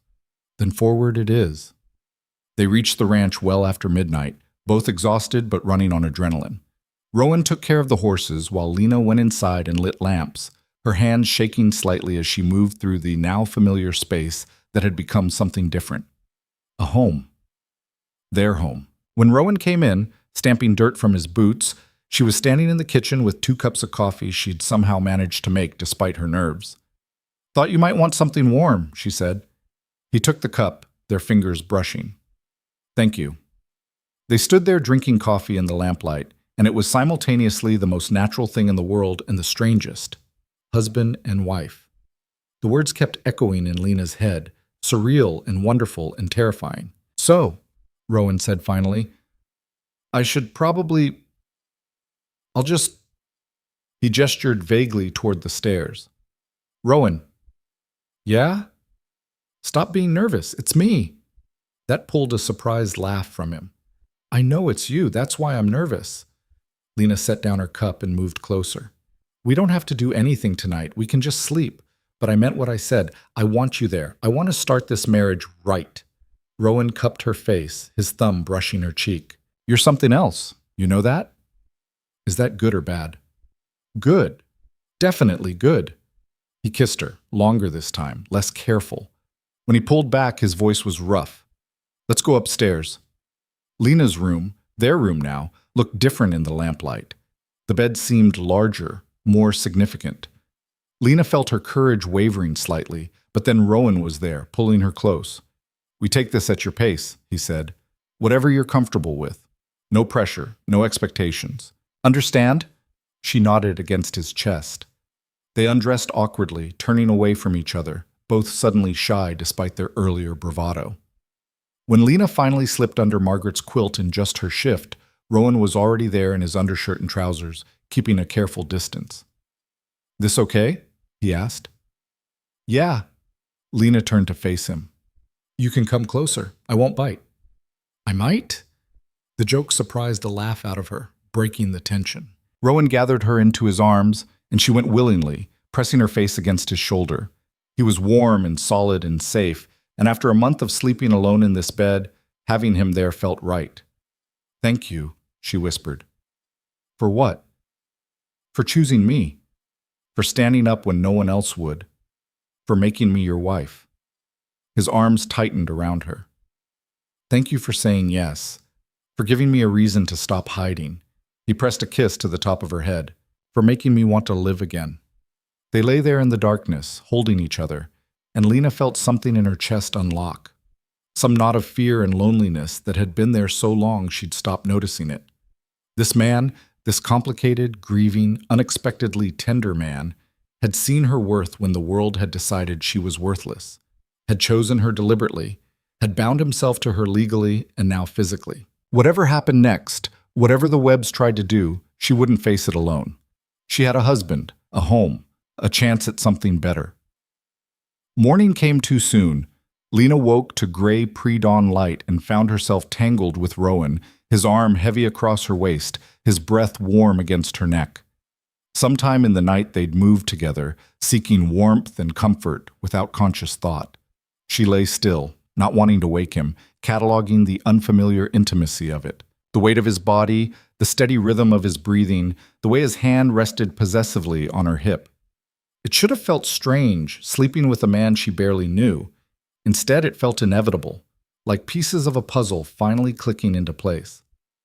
Rowan stirred, and she felt him tense as he realized where he was, how close they were. Then he relaxed, pulling her tighter against him. "Morning," he rumbled, his voice rough with sleep. "Morning. How'd you sleep?" "Better than I have in years." It was true. Despite everything, the rushed wedding, the looming threats, the strangeness of sharing a bed, she'd slept deeply and dreamlessly. "You?" "Same." He was quiet for a moment. "I should get up, chores to do." "Stay, just for a minute." So he did, and they watched the light strengthen through the window, neither speaking, just existing together in the peaceful space between sleep and waking. Finally, Rowan kissed her shoulder and sat up. "We should talk about what happens next." Lena sat up too, pulling the quilt around her. "The Webbs. Yeah, Dalton said they'd be coming. Could be today, could be tomorrow, but they'll come." He stood, started pulling on his clothes. When they do, we need to present a united front. Make it clear we're married, that you're here by choice. You think that'll stop them? No, but it'll make their legal case a lot harder. He buckled his belt. Marriage gives you rights, Lena. Gives us both rights. They can't just take you away from your husband without cause. They'll invent cause. Let them try. There was steel in his voice. I'm done letting the Webbs run roughshod over people. They've gotten away with too much for too long. Lena got up and started dressing, her mind already racing ahead. We need proof. The marriage certificate. Tom's filing it today. Should be official by afternoon. And if they come up before then? Rowan crossed to her, tilted her chin up so she had to meet his eyes.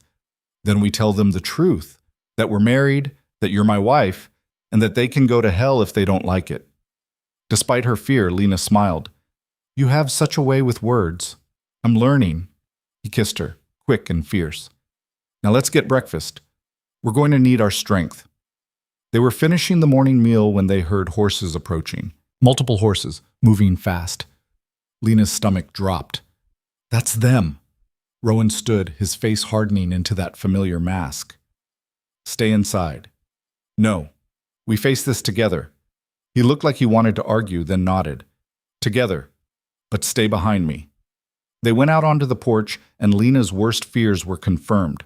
Marcus Webb, his brothers, Sheriff Dalton, and a man she didn't recognize, older, well-dressed, carrying a leather satchel. A lawyer, probably, or someone official. The riders pulled up in the yard, and Marcus smiled. It was the smile of a predator who'd cornered his prey. Hail, Miss Voss. His gaze raked over Lena. Or should I say Mrs. Hale? Heard you two had quite the adventure last night. Rowan's hand found Lena's, squeezed once. News travels fast. When it's news this interesting, yeah. The older man dismounted, opened his satchel. I'm Judge Harrison. I've been asked to investigate the living arrangements here, determine if Miss Voss, Mrs. Hale, Rowan corrected quietly, is being kept here against her will or in circumstances detrimental to her well-being. The judge pulled out papers. I have authority to remove her from the premises if I find cause. On whose complaint? Lena demanded. Mine, Marcus said. I'm concerned for your safety, Lena. A woman living alone with a man, unmarried, in isolation. It's not proper, not safe. We're married. So I heard. Funny thing, though, there's no marriage license on file with the county. It was filed this morning, Rowan said. Was it? Because I checked first thing, and there's nothing. Marcus's smile widened. So as far as the law's concerned, you're still single, still subject to the original arrangement that brought you here. Lena felt panic rising. Tom had promised to file it today, but what if he hadn't gotten there yet? What if... Actually, a new voice said, there is. Everyone turned to see Thomas Brennan riding up the trail, Daniel beside him. The minister dismounted, holding up a folded document. Filed it myself at 8 this morning. County recorder can confirm it. He handed the paper to Judge Harrison. Rowan Hale and Lena Voss, married last night in Cedar Ridge, all legal and proper. The judge unfolded the document, scanned it. His eyebrows rose. This appears to be an order? It's recent, Marcus protested. Too recent. She was coerced. I wasn't coerced, Lena said firmly. I married Rowan of my own free will. He's my husband, and I'm staying with him. You don't know what you're saying. He's isolated you, made you dependent. I know exactly what I'm saying. Lena stepped forward, Rowan's hand still in hers. I'm saying that I choose this life, this man, this home, and no amount of legal maneuvering from you or your family is going to change that. Judge Harrison looked between them, then at Thomas. You performed the ceremony, Reverend? I did. Both parties entered into it willingly, with full understanding of what they were doing. And you're certain Miss Voss, Mrs. Hale, wasn't under duress? I'm certain. I spoke with her privately, made sure she understood she had a choice. Thomas's voice was firm. This is a legitimate marriage, Your Honor. The judge folded the certificate and handed it back. Then I see no cause to intervene. Mrs. Hale is with her lawful husband, on his property, by her own choice. This is bullshit, Jake Webb snarled. Watch your language, the judge said mildly. This matter is closed. Marcus's face was purple with rage. My father will hear about this. Your father can take it up with me if he has concerns, Harrison said. But the law is clear. A married woman has the right to live with her husband. He turned to Rowan. Congratulations on your marriage, Mr. Hale. I hope you'll both be very happy. He remounted and rode off, leaving the Webbs staring after him in impotent fury. Dalton shifted uncomfortably. I'll be going too. Marcus, your father's going to want to hear about this. Yeah, Marcus said, his eyes never leaving Lena. He will. They rode off, and Lena felt her knees go weak with relief. Rowan caught her, held her up. It's okay, he murmured. They're gone. For now. For now, he agreed. But we won. Thomas cleared his throat. I'll be heading back. Just wanted to make sure that certificate got where it needed to go. Thank you, Tom. Rowan shook his hand. I owe you. You don't owe me anything. Just be good to her. The minister smiled at Lena. And you take care of him. He needs it more than he'll admit. After they left, Rowan and Lena stood alone in the yard, the morning sun warm on their faces. The crisis had passed, for now, but they both knew this was just the beginning. The Webbs would be back, and next time they'd be ready for war, but so would they. The first week of marriage passed in an uneasy peace that felt more like the eye of a storm than actual calm. Lena found herself watching the horizon constantly, waiting for the Webbs to reappear, for the other shoe to drop. But the days stretched on with nothing more threatening than a few distant riders who turned out to be neighboring ranchers checking fence lines. Rowan noticed her tension. She'd catch him watching her sometimes, his expression troubled, like he was calculating all the ways he might fail to protect her. You're doing it again, she said one morning, finding him on the porch before dawn, rifle across his knees. Doing what? Standing guard. You barely slept. I slept enough. Lena sat down beside him, close enough that their shoulders touched. We can't live like this, waiting for them to attack. It'll drive us both crazy. What else do you suggest? Pretend they're not out there planning something? No, but we can't let fear run our lives either. She took his hand. We're married now, really married. Maybe it's time to stop just surviving and start actually living. Rowan was quiet for a long moment, his thumb tracing circles on her palm. I'm not sure I remember how. Then we'll learn together. He turned to look at her, and in the pale pre-dawn light his face was younger, softer. You make it sound easy. It's not, but nothing worth doing is. She leaned against him. Come back to bed. Just for an hour. The ranch won't fall apart if you rest. You sure about that? Positive. And if it does, we'll rebuild it. She stood, tugging his hand. Come on. Your wife is cold and wants her husband to keep her warm. That pulled a smile from him, small but real. When you put it that way. They went back upstairs and Rowan actually slept, deep and heavy, his arm locked around Lena's waist like he was afraid she'd disappear if he let go. She lay awake listening to him breathe, feeling the steady rise and fall of his chest, and let herself believe for a moment that this could work, that they could build something real from this desperate beginning. When he woke an hour later, he kissed her shoulder and whispered, "Thank you." For what? For not giving up on me. 3 days later, Sheriff Dalton came back. Alone this time, which was either a good sign or a very bad one. Lena was hanging laundry when she saw him riding up, and her stomach immediately knotted. She called for Rowan, who emerged from the barn with that careful, controlled expression he wore whenever trouble appeared. "Dalton," he said evenly, "what brings you out here?" The sheriff dismounted, looking uncomfortable. "Need to talk to you both. It's important." They stood in the yard, a strange triangle of tension, while Dalton shifted his weight from foot to foot. "Just say it," Lena finally said. "Whatever they're planning, we can handle it." "It's not what they're planning. It's what they've already done." Dalton pulled a folded paper from his pocket. "Robert Webb filed a complaint with the territorial governor. Claims Rowan kidnapped you, forced you into marriage under duress. Says the ceremony wasn't legal because you weren't of sound mind." "That's insane," Lena said. "I was perfectly sound." I know, but Webb's got connections, and he's using them. The governor's office is sending an investigator. He'll be here in 2 weeks to interview you both. examine the circumstances of the marriage. Rowan's jaw was tight. And if this investigator decides the marriage isn't valid, then it gets annulled. Lena goes back to serving out her original sentence under a different arrangement. Dalton wouldn't meet their eyes. Webb's already volunteered to take responsibility for her. Over my dead body. That might be where this is headed, Rowan. Webb's not playing around anymore. He wants her back, and he's willing to destroy you to get it. Lena felt rage building in her chest, hot and sharp. So what? I have no say in this? I'm just property to be fought over? In the eyes of the law, Dalton started. I know what the law says. The law said I was guilty for defending myself. The law said I could be exiled to the middle of nowhere to work off a debt I didn't owe. The law's been screwing me over my whole life. She stepped closer to the sheriff. But I'm married now. That changes things. Only if the marriage is deemed legitimate. And Webb's arguing it's not. Then we'll prove it is. Rowan's voice was cold.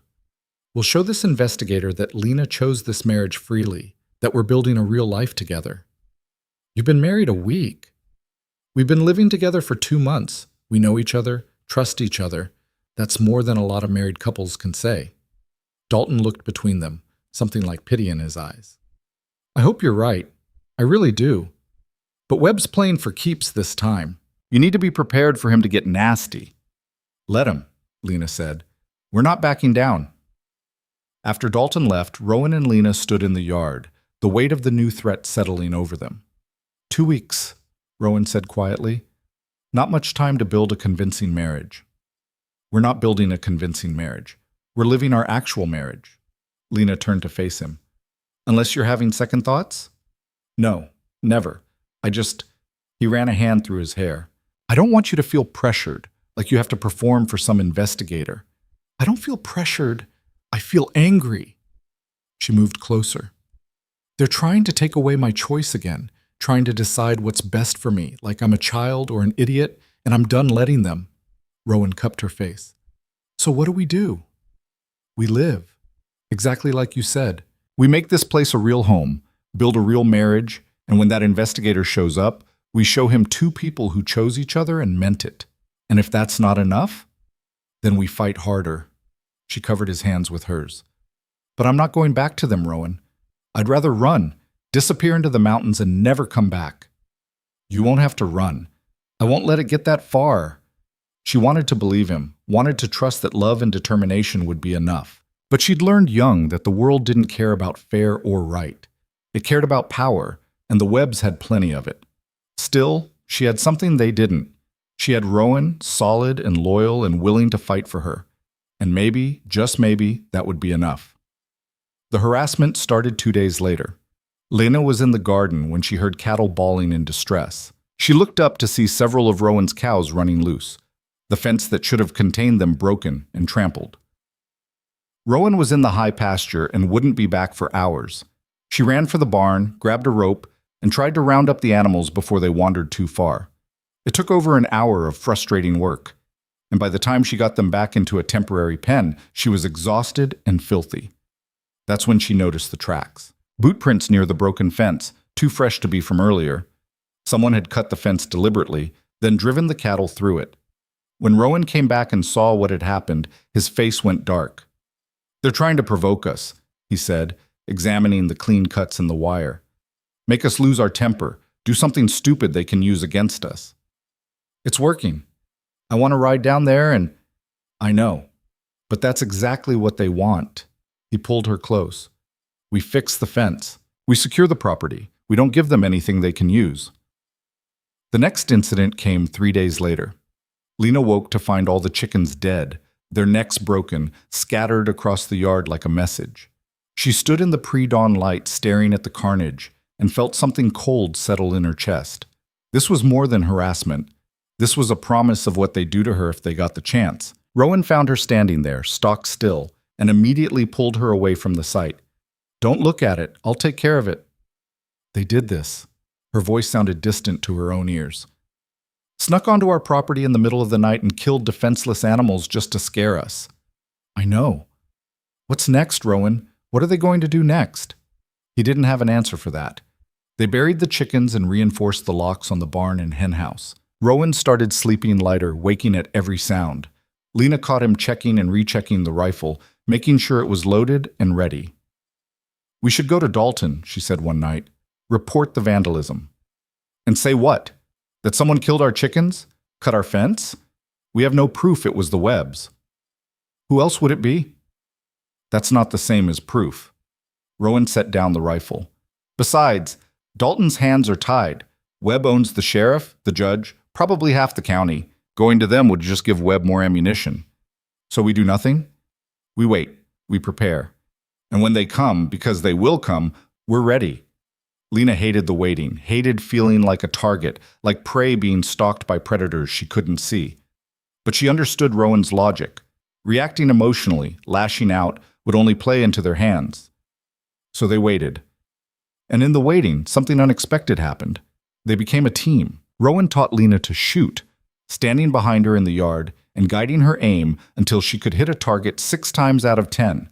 She taught him to cook more than just basic meals, coaxing him to try new recipes, to care about flavor instead of just fuel.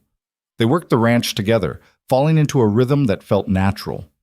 She'd learned which tasks he preferred to do alone and which ones went faster with help.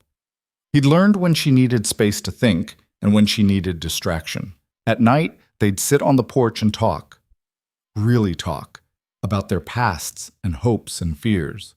Rowan told her about Sarah, not just the loss, but the life they'd had, the dreams they'd shared. And Lena told him about growing up in orphanages, about the succession of temporary homes and temporary people who'd made it clear she didn't belong anywhere. "That's why this matters so much," she said one evening. "This place, this life. It's the first time I've ever felt like I belonged somewhere, like I was choosing my home instead of being assigned to it." Rowan took her hand. "You do belong here, with me, and no one's taking that away." 2 days before the investigator was due to arrive, everything went to hell. Lena was alone at the ranch. Rowan had ridden to Cedar Ridge to get supplies when she heard horses approaching. Multiple horses, moving fast. Her heart started hammering before she even saw who it was. Marcus Webb and his brothers, plus 3 men she didn't recognize. Hired muscle, probably. They reined up in the yard, and Marcus smiled down at her with that predator's grin she'd learned to hate. "Mrs. Hale," he said, mocking. "All alone? Where's your husband?" "None of your business. Get off our property." "See, that's the thing. We have reason to believe you're being held here against your will. As concerned citizens, we thought we should check on your welfare." "I'm fine. Now leave." Marcus dismounted, and the others followed. Lena backed toward the house, her mind racing. The rifle was inside, loaded and ready. If she could just get to it. "You don't look fine," Marcus said, moving closer. "You look scared, trapped. Maybe we should take you somewhere safe. Somewhere you can tell the truth about what's really happening here." "I am telling the truth. I'm married to Rowan. I'm staying here. Now get the hell off our land before..." "Before what? Before your husband gets back and tries to play hero again?" Marcus laughed. "That's what we're counting on, Lena. We're going to take you, and when Hale comes charging after you, we're going to put him down. Self-defense, of course. He attacked us while we were rescuing you." Terror shot through her. "You can't..." "We can. We will. And there's not a damn thing you can do about it."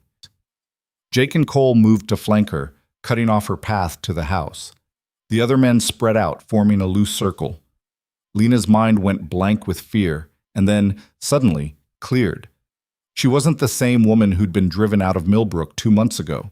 Wasn't the same woman who'd arrived at this ranch broken and defeated. She'd been working hard, building strength, learning to fight. And she wasn't going down without one. When Jake reached for her, she ducked under his arm and drove her elbow into his ribs with all her strength. He gasped and stumbled back. Cole grabbed for her from behind, but she'd been wrestling feed bags and water buckets for weeks. She twisted in his grip and raked her nails down his face. He swore and shoved her hard. She hit the ground, tasted blood, and rolled away from Marcus's reaching hands. Got her feet under her and ran for the house. Almost made it. One of the hired men caught her from behind, arms like iron bands around her waist. She screamed and fought, kicking and clawing, but he was too strong. He lifted her off her feet and carried her toward the waiting horses. "Enough," Marcus snapped. "Get her on a horse. We're leaving before..." The crack of a rifle shot split the air. Everyone froze. Lena twisted in her captor's grip to see Rowan on horseback at the edge of the yard, rifle trained on Marcus. His face was absolutely murderous. "Let her go," he said quietly. "Now." "Or what? You'll shoot me? In front of 6 witnesses who'll all swear you fired first?" Marcus smiled. "You're not that stupid, Hale. Try me." For a moment, nobody moved. The tension was thick enough to choke on. Then Rowan shifted his aim slightly and fired. The bullet hit the ground inches from Marcus's feet, sending up a spray of dirt. "Next one doesn't miss," Rowan said. The man holding Lena hesitated, and in that hesitation, Lena saw her chance. She drove her heel down on his instep as hard as she could. He cursed, and his grip loosened just enough for her to wrench free. She ran for Rowan, stumbling, her heart hammering. Rowan dismounted and caught her, pulling her behind him, the rifle never wavering from Marcus. "You're making a mistake," Marcus said, but he was backing toward his horse now. "The investigator comes tomorrow. When he hears about this, when he hears that you trespassed on my property, assaulted my wife, and tried to kidnap her, you mean?" Rowan's voice was ice. "By all means, tell him. I've got 6 witnesses of my own, every rancher within 10 miles who'll swear the Webbs have been terrorizing us for weeks." "That's a lie." "Is it? Who cut my fence? Killed our chickens? Who's been spreading lies about my marriage?" Rowan took a step forward, and even the hired men flinched back. "You think you're the only one with connections? I've been in these mountains longer than you've been alive, Marcus. I know every rancher, every miner, every settler for 50 miles, and every single one of them knows what your family really is." Marcus's face was purple with rage. "This isn't over." "Yeah, it is. You come on my property again, you threaten my wife again, and I'll put a bullet in you and sleep easy doing it." Rowan's aim never wavered. "Now get out, and tell your father that if he wants a war, I'm ready to give him one." For a moment, Lena thought Marcus might actually try something, but then he mounted his horse, and the others followed suit. "Tomorrow," Marcus said. "The investigator comes tomorrow. And when he annuls this sham marriage, Lena's mine. Keep dreaming." They rode off, and only when they were completely out of sight did Rowan lower the rifle. His hands were shaking. "Are you hurt?" he asked, turning to Lena. "I'm fine. Just bruised." She threw her arms around him. "You came back. How did you—" "Saw them riding toward the ranch from the ridge. Pushed my horse as hard as I could." He held her tight. "I thought I'd be too late. When I heard you scream, I'm okay. I'm okay." But she was shaking too, the adrenaline finally catching up to her. "They were going to take me. Use me as bait to kill you." "I know. We can't stay here, Rowan. Not anymore. They're going to keep coming until—" "Then let them come." He pulled back, looked into her eyes. "I'm done running. Done letting them set the terms. Tomorrow the investigator arrives and we tell him everything, every threat, every act of violence, every attempt to intimidate us. He won't believe us. Webb probably owns him too. Maybe. But we're going to try anyway, because I refuse to let them win.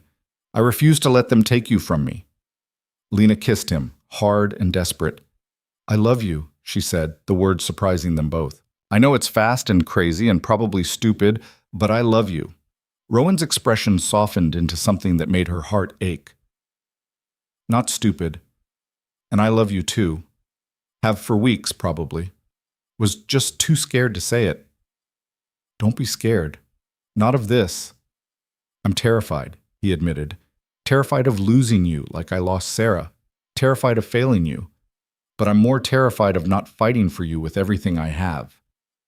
That night, they barely slept. Rowan kept getting up to check the windows, the doors, the barn. Lena finally pulled him back to bed and held him until he stopped moving. "Whatever happens tomorrow," she said into the darkness, "we face it together." "Together," he agreed.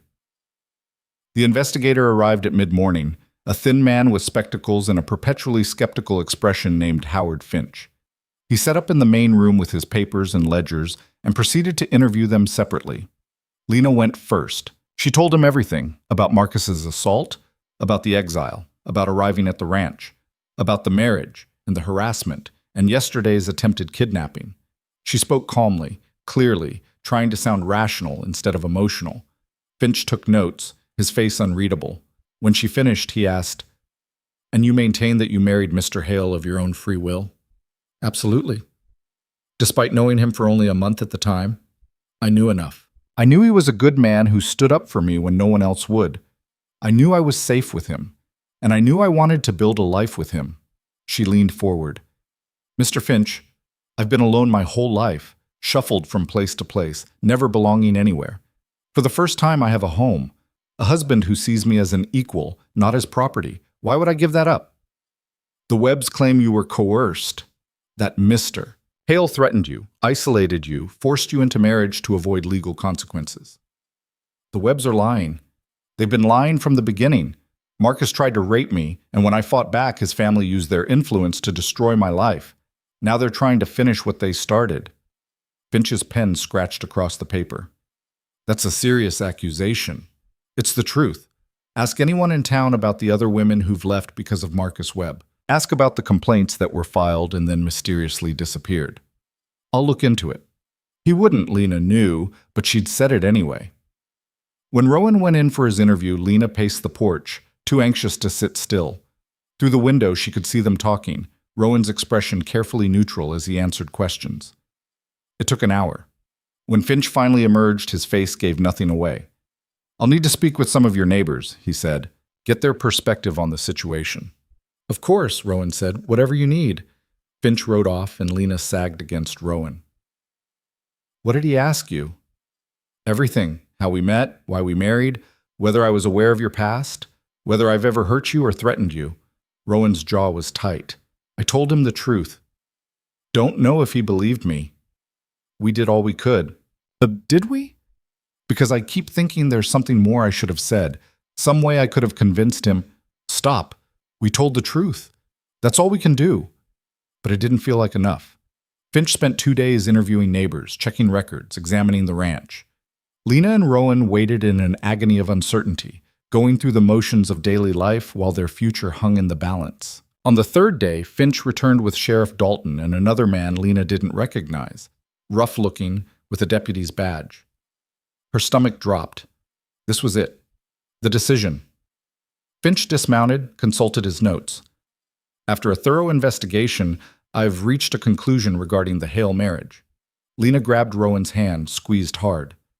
The evidence suggests that while the marriage was entered into quickly, it was done so consensually by both parties. I found no indication of coercion or duress. Furthermore, multiple witnesses corroborated your account of harassment by the Webb family. Hope flared in Lena's chest.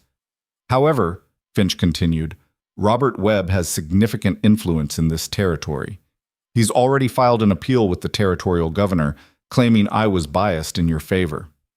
The hope died. So it doesn't matter what you found. It matters.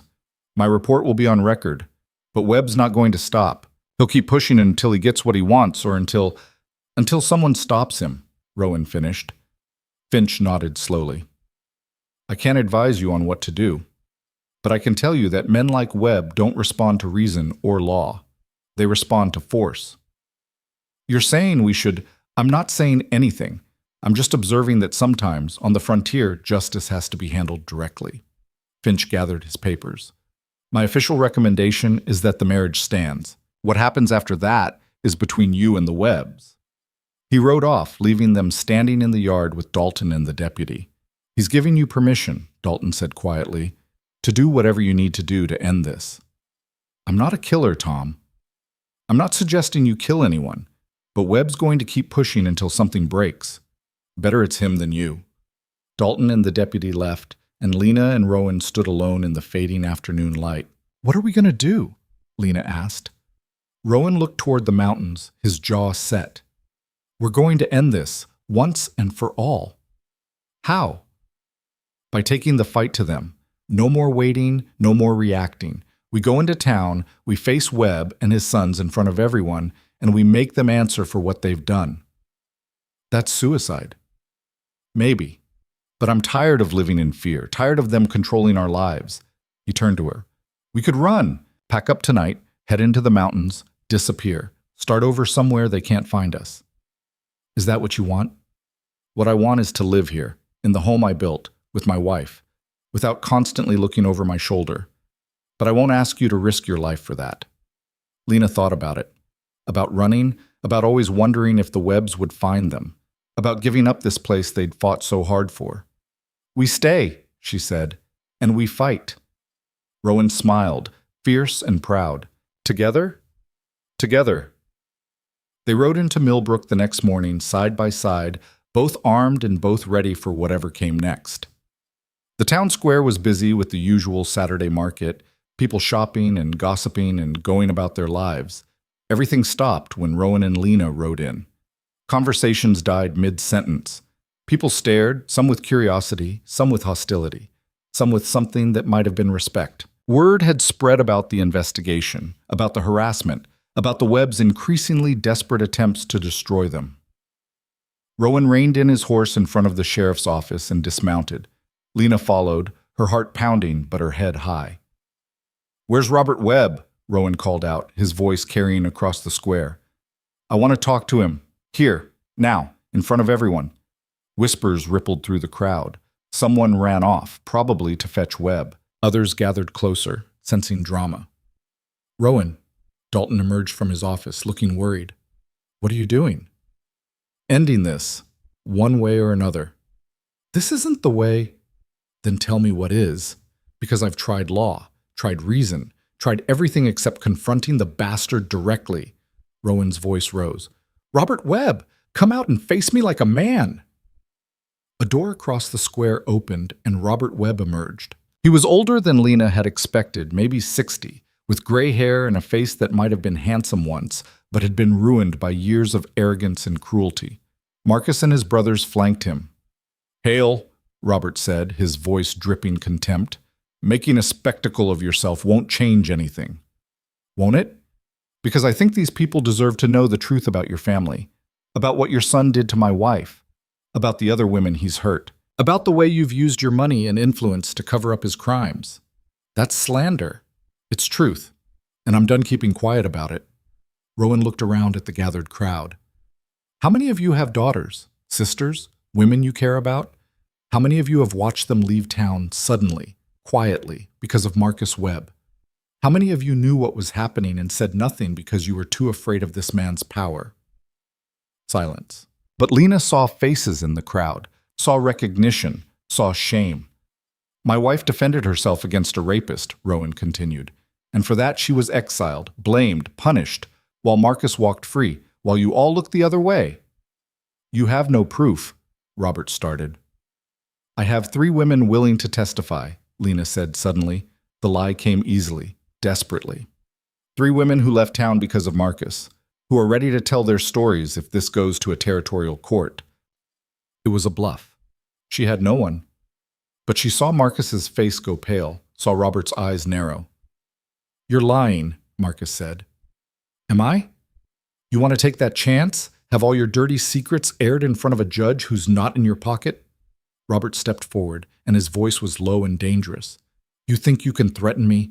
I own this town. I own these people. And I will destroy you." "Try," Rowan said. "But know that if anything happens to me or my wife, everything we know gets sent to the territorial governor. Every name, every incident, every piece of evidence we've gathered. You'll lose everything." It was another bluff. But it was working. Lena could see Robert calculating, weighing risks and benefits. "This isn't over," he said finally. "Yes, it is. You leave us alone. We leave you alone.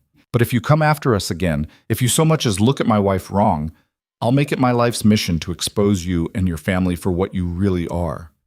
They stood facing each other across the dusty square, and the whole town held its breath.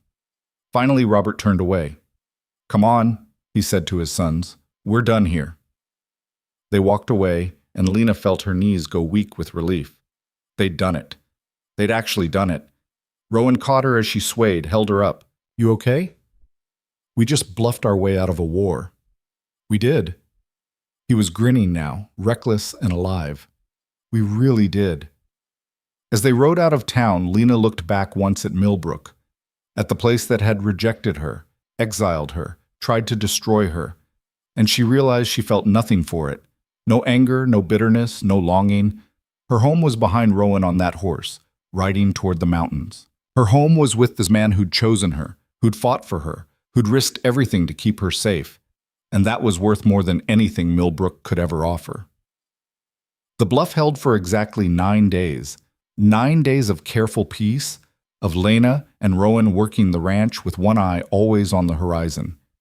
9 days of sleeping lightly, of checking locks twice, of the rifle always within reach. 9 days of pretending they'd won while knowing deep down that men like Robert Webb didn't just walk away.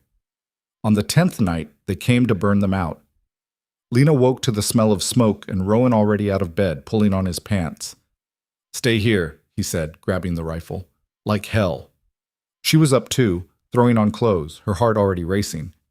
"We do this together, remember?" They got downstairs just as the first window shattered. A flaming bottle sailed through, spreading fire across the wooden floor. Then another window broke, and another. The house filled with smoke and dancing orange light. "Back door," Rowan said, coughing. "We need to get outside before—" The front door exploded inward. 3 men rushed in, faces covered with bandanas, and Rowan fired without hesitation. One went down screaming, the others scattered. Lena grabbed the water bucket by the stove and threw it on the nearest flames, but it was like spitting on a wildfire. The house was going up fast, the dry timber catching like kindling. "We can't save it," Rowan said, pulling her toward the back. "We have to get out." They burst out into the yard to find more men waiting. 6 of them, maybe 7, all armed. And standing at the front, torch in hand, was Marcus Webb. "Thought you could threaten my family," he shouted. "Thought you could embarrass us in front of the whole town and walk away." Rowan raised the rifle, but there were too many of them, too many angles. If he fired, they'd cut him down before he could reload. "You're going to hang for this," Rowan said. "All of you. Arson, attempted murder. Who's going to testify? You'll be dead, and your whore wife will finally get what's coming to her." Lena felt rage override fear. "I'm not afraid of you anymore, Marcus. You're pathetic. A coward who hides behind his daddy's money and hired guns because you're too weak to fight your own battles." "Shut your mouth." "Make me. Come on, put down the torch and fight me yourself. Let's see how tough you are when I'm not outnumbered 6-1. Marcus moved toward her, and that's when everything went to hell. Rowan fired, hitting one of the hired men. The others opened up, and Rowan shoved Lena behind the water trough as bullets tore through the air. The house was fully engulfed now, flames reaching toward the sky. And in the firelight, everything was chaos and smoke and violence. Lena grabbed a piece of firewood from the pile near the door and swung it at a man who got too close. It connected with his skull with a satisfying crack, and he went down. Rowan was firing and reloading with mechanical precision, but they were pinned down, surrounded, and it was only a matter of time before gunfire erupted from a different direction. Lena looked up to see riders pouring into the yard, rifles blazing. She recognized some of them. Neighbors, ranchers from the valley, even old Thomas Brennan wielding a shotgun with surprising competence. "Cavalry's here," someone shouted, and Lena realized it was Sheriff Dalton, of all people, firing over their heads at the Webb men. The attackers broke and ran. Marcus tried to rally them, but his hired guns were already fleeing into the darkness. He stood alone, torch still burning in his hand, staring at Rowan with pure hatred. "This isn't over," he said. "Yeah, it is." Rowan stepped forward, and there was something final in his voice. "Drop the torch and get on your knees. You're under arrest." Marcus laughed. "Arrest? On whose authority?" "Mine," Dalton said, moving to stand beside Rowan. "I've got 24 witnesses who just saw you try to burn down this house with people inside. That's attempted murder, arson, conspiracy." "You're done, Marcus. Your father just lost his protection. While you were up here playing with fire, the territorial governor was in town serving him with an indictment. Turns out there were witnesses to all those crimes you thought were buried, women who were willing to talk once they knew someone would actually listen." Dalton's smile was grim. "Your whole family's going down. Only question is whether you make it worse by resisting." Marcus looked around at the armed men surrounding him, at the burning house, at his complete and utter defeat. Then he dropped the torch and raised his hands. "Get him out of here," Dalton said to his deputy. "Lock him up with his brothers. We'll sort out charges in the morning." As they dragged Marcus away, Lena turned to look at the house. Their home, the place they'd built together, filled with her curtains and his tools and their shared life. It was gone. Nothing but flames and falling timbers and ash. She expected to feel devastated. Instead, she felt something close to relief. "It's just a building," Rowan said quietly, coming to stand beside her. "We can rebuild." "Can we?" Lena leaned against him, suddenly exhausted. "I'm so tired of fighting, Rowan. Tired of constantly looking over my shoulder waiting for the next attack." "I know, but this was the last one. It's really over now." She wanted to believe him, wanted to trust that the webs were finally finished, that they could actually have peace. But she'd learned the hard way not to count on happy endings. Thomas Brennan approached, his face smudged with soot. "You two okay?" "We're alive," Rowan said. "That's more than I expected an hour ago. How did you know to come?" "Dalton sent word yesterday. Said he'd gotten evidence that the Webbs were planning something big. Asked if we'd be willing to help if it came to a fight." Thomas smiled. "Didn't take much convincing." "You've got more friends than you realize, Rowan. People who remember what you did for them over the years. People who are tired of the Webbs running roughshod over this valley." Lena felt tears burning in her eyes. Friends, neighbors who'd ridden through the night to help them. It was the kind of community she'd never had, never thought she deserved. "Thank you," she managed. "All of you. We'd be dead without—" "You're one of us now," one of the other ranchers said. "That's what neighbors do. They show up." The house burned through the night. By dawn, all that remained was the stone chimney and foundation, everything else reduced to smoking rubble. Lena stood looking at the destruction, Rowan's arm around her shoulders, and tried to figure out what she felt. Loss, certainly. Grief for the home they'd made, but also something else. Something that felt almost like freedom. "We don't have to rebuild here," she said. "We could go somewhere else. Start completely fresh." Rowan was quiet for a long moment. "Is that what you want?" "I want you to stop punishing yourself. This land, this spot, you built here because of Sarah, because you thought if you recreated what you had, you could somehow fix what happened. But you can't fix it, Rowan. You can only accept it and move forward." "I know that now." He turned to face her. "Sarah's gone. I loved her, I'll always love her, but she's gone. And you're here. You're alive and strong, and you chose me even though I gave you every reason not to. That's not something I take lightly. So what do? We rebuild, but not because I'm trying to recreate the past, because I want to build a future. With you." He cupped her face. "A real future. Kids running through rooms we designed together. A garden you plant. A home that's ours, not mine, not a monument to what I lost. Just ours." Lena kissed him, tasting smoke and ash and promise. "Okay, let's build it together." The trial happened 3 weeks later in the territorial capital. Marcus and his brothers faced charges of attempted murder, arson, assault, and a dozen other crimes. Robert Webb faced his own indictment for conspiracy and obstruction of justice. Lena had to testify. She sat in that courtroom and told her story to a room full of strangers: the assault, the exile, the harassment, the final attack. And then 3 other women testified too, women who'd been quiet for years but had finally found the courage to speak. The jury took less than 2 hours to convict. Marcus got 20 years in the territorial prison. His brothers got 15 each. Robert lost everything: his land, his business, his influence. The Webb empire that had ruled the valley for decades crumbled in a single afternoon. Dalton found them afterwards, looking relieved and 10 years younger. "It's really over," he said. "They're done. You're safe." "We were always safe," Lena said. "We had each other. That was enough."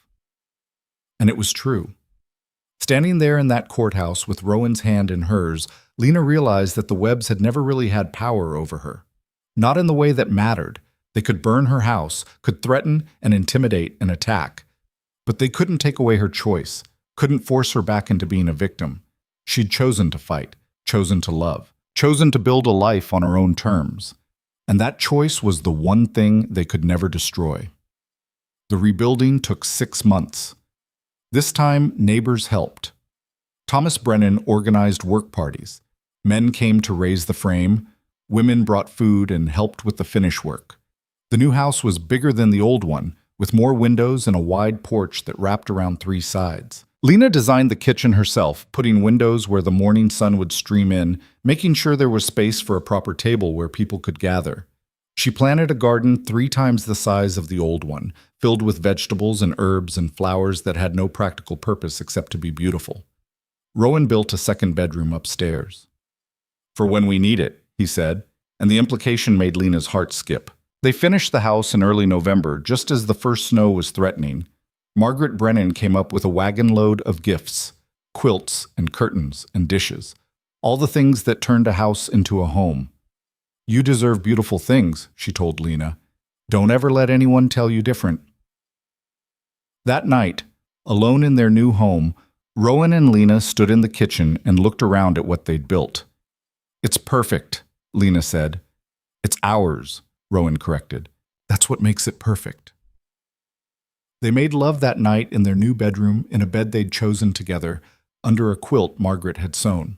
And afterwards, lying tangled together in the darkness, Rowan said, "I want to tell you something." "Okay." "When Sarah died, I thought my life was over. Thought I'd used up my one chance at happiness, and all I could do was survive until I died too." His voice was rough. "You proved me wrong. You showed me that life doesn't give us just one chance.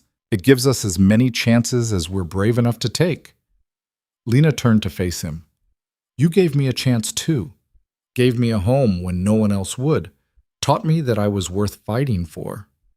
You always were. You just needed someone to see it." "We saved each other," Lena said. "That's what we do." Winter came hard that year, snow piling up until they were isolated from the valley for weeks at a time. But they didn't mind. They had each other, had food stored and wood stacked, and a home that stayed warm even when the wind howled. Rowan taught Lena to play chess, and she taught him to dance, pushing furniture aside in the main room and humming songs her mother had sung.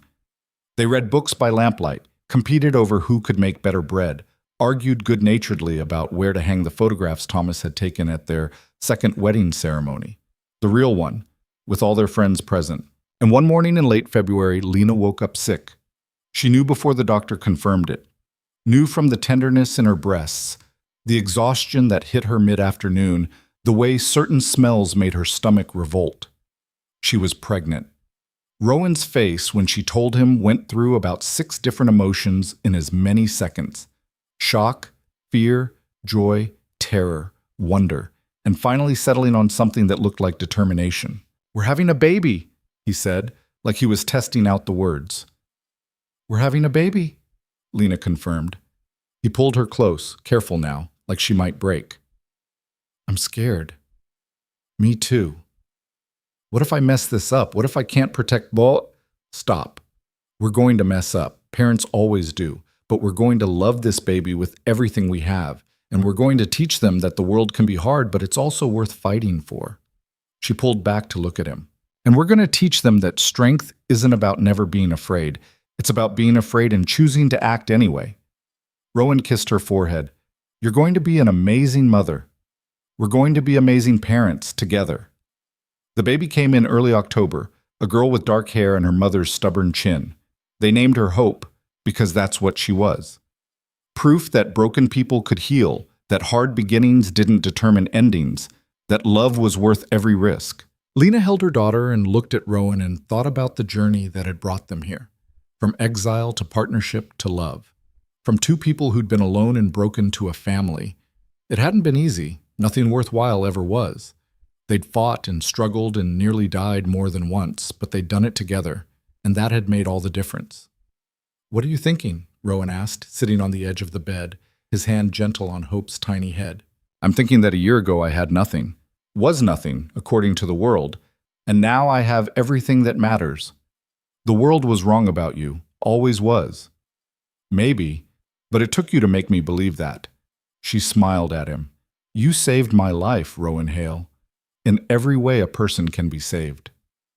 "We saved each other," he said, echoing her words from months ago. "That's what we do." Hope stirred between them, making soft baby sounds, and Lena felt her heart expand to hold this new love. This small person who would grow up knowing she was wanted, cherished, fought for, who would never doubt her worth because her parents had learned that lesson the hardest way possible. Outside, autumn wind rustled through the trees and distant mountains stood eternal against the sky. The ranch had survived another season. The cattle were healthy, the harvest was good, and the community they'd built with their neighbors was strong. But more than that, they'd survived. Not just physically, but in every way that mattered. They'd taken the worst the world could throw at them and come out the other side not just intact, but thriving. That winter was mild and spring came early. By the time Hope was 6 months old, she was already trying to crawl, already showing signs of the determination she'd inherited from both parents. Thomas and Margaret came to visit often, bringing toys and wisdom and unconditional support. Other neighbors stopped by too, ranchers checking in, women bringing food, men offering to help with repairs or projects. The isolation Rowan had once craved was gone, replaced by genuine community, by people who cared and showed up and reminded them daily that they weren't alone. One afternoon in late May, Lena was in the garden with Hope on a blanket beside her when she saw riders approaching. Her first instinct was still fear. Even now, even after everything, some part of her expected the Webbs to return. But it was just Dalton, and he was alone. "Sheriff," she called, standing and brushing dirt from her hands. "Everything okay?" "Better than okay." He dismounted, pulled an envelope from his pocket. "Thought you'd want to know. Marcus Webb died in prison last week. Pneumonia." Lena took the news with complicated feelings. Relief, certainly. But also something like pity for the waste of it all. A man who could have chosen to be decent, but had picked cruelty instead, and paid the ultimate price. And his brothers? Still locked up. Robert died 6 months ago. Stroke. The family's done, Lena. Really, truly done. She nodded slowly. "Thank you for telling me." After Dalton left, Lena picked up Hope and walked to where Rowan was working on a new fence line. She told him the news and watched him process it. "I thought I'd feel more," he said finally. "Satisfaction, maybe.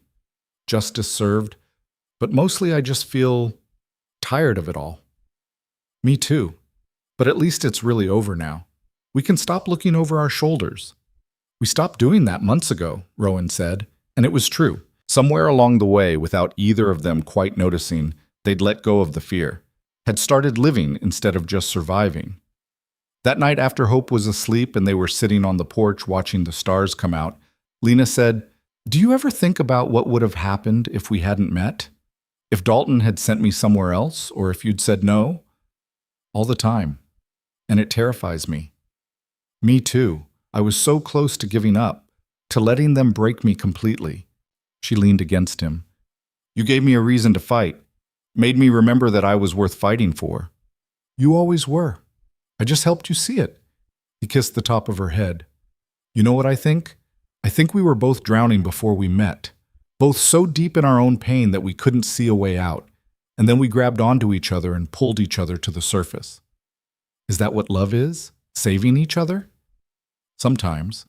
But it's also choosing each other every day, even when it's hard, especially when it's hard." He took her hand. "I choose you, Lena, today and tomorrow and every day after. Not because I have to, but because I want to. Because my life is better with you in it."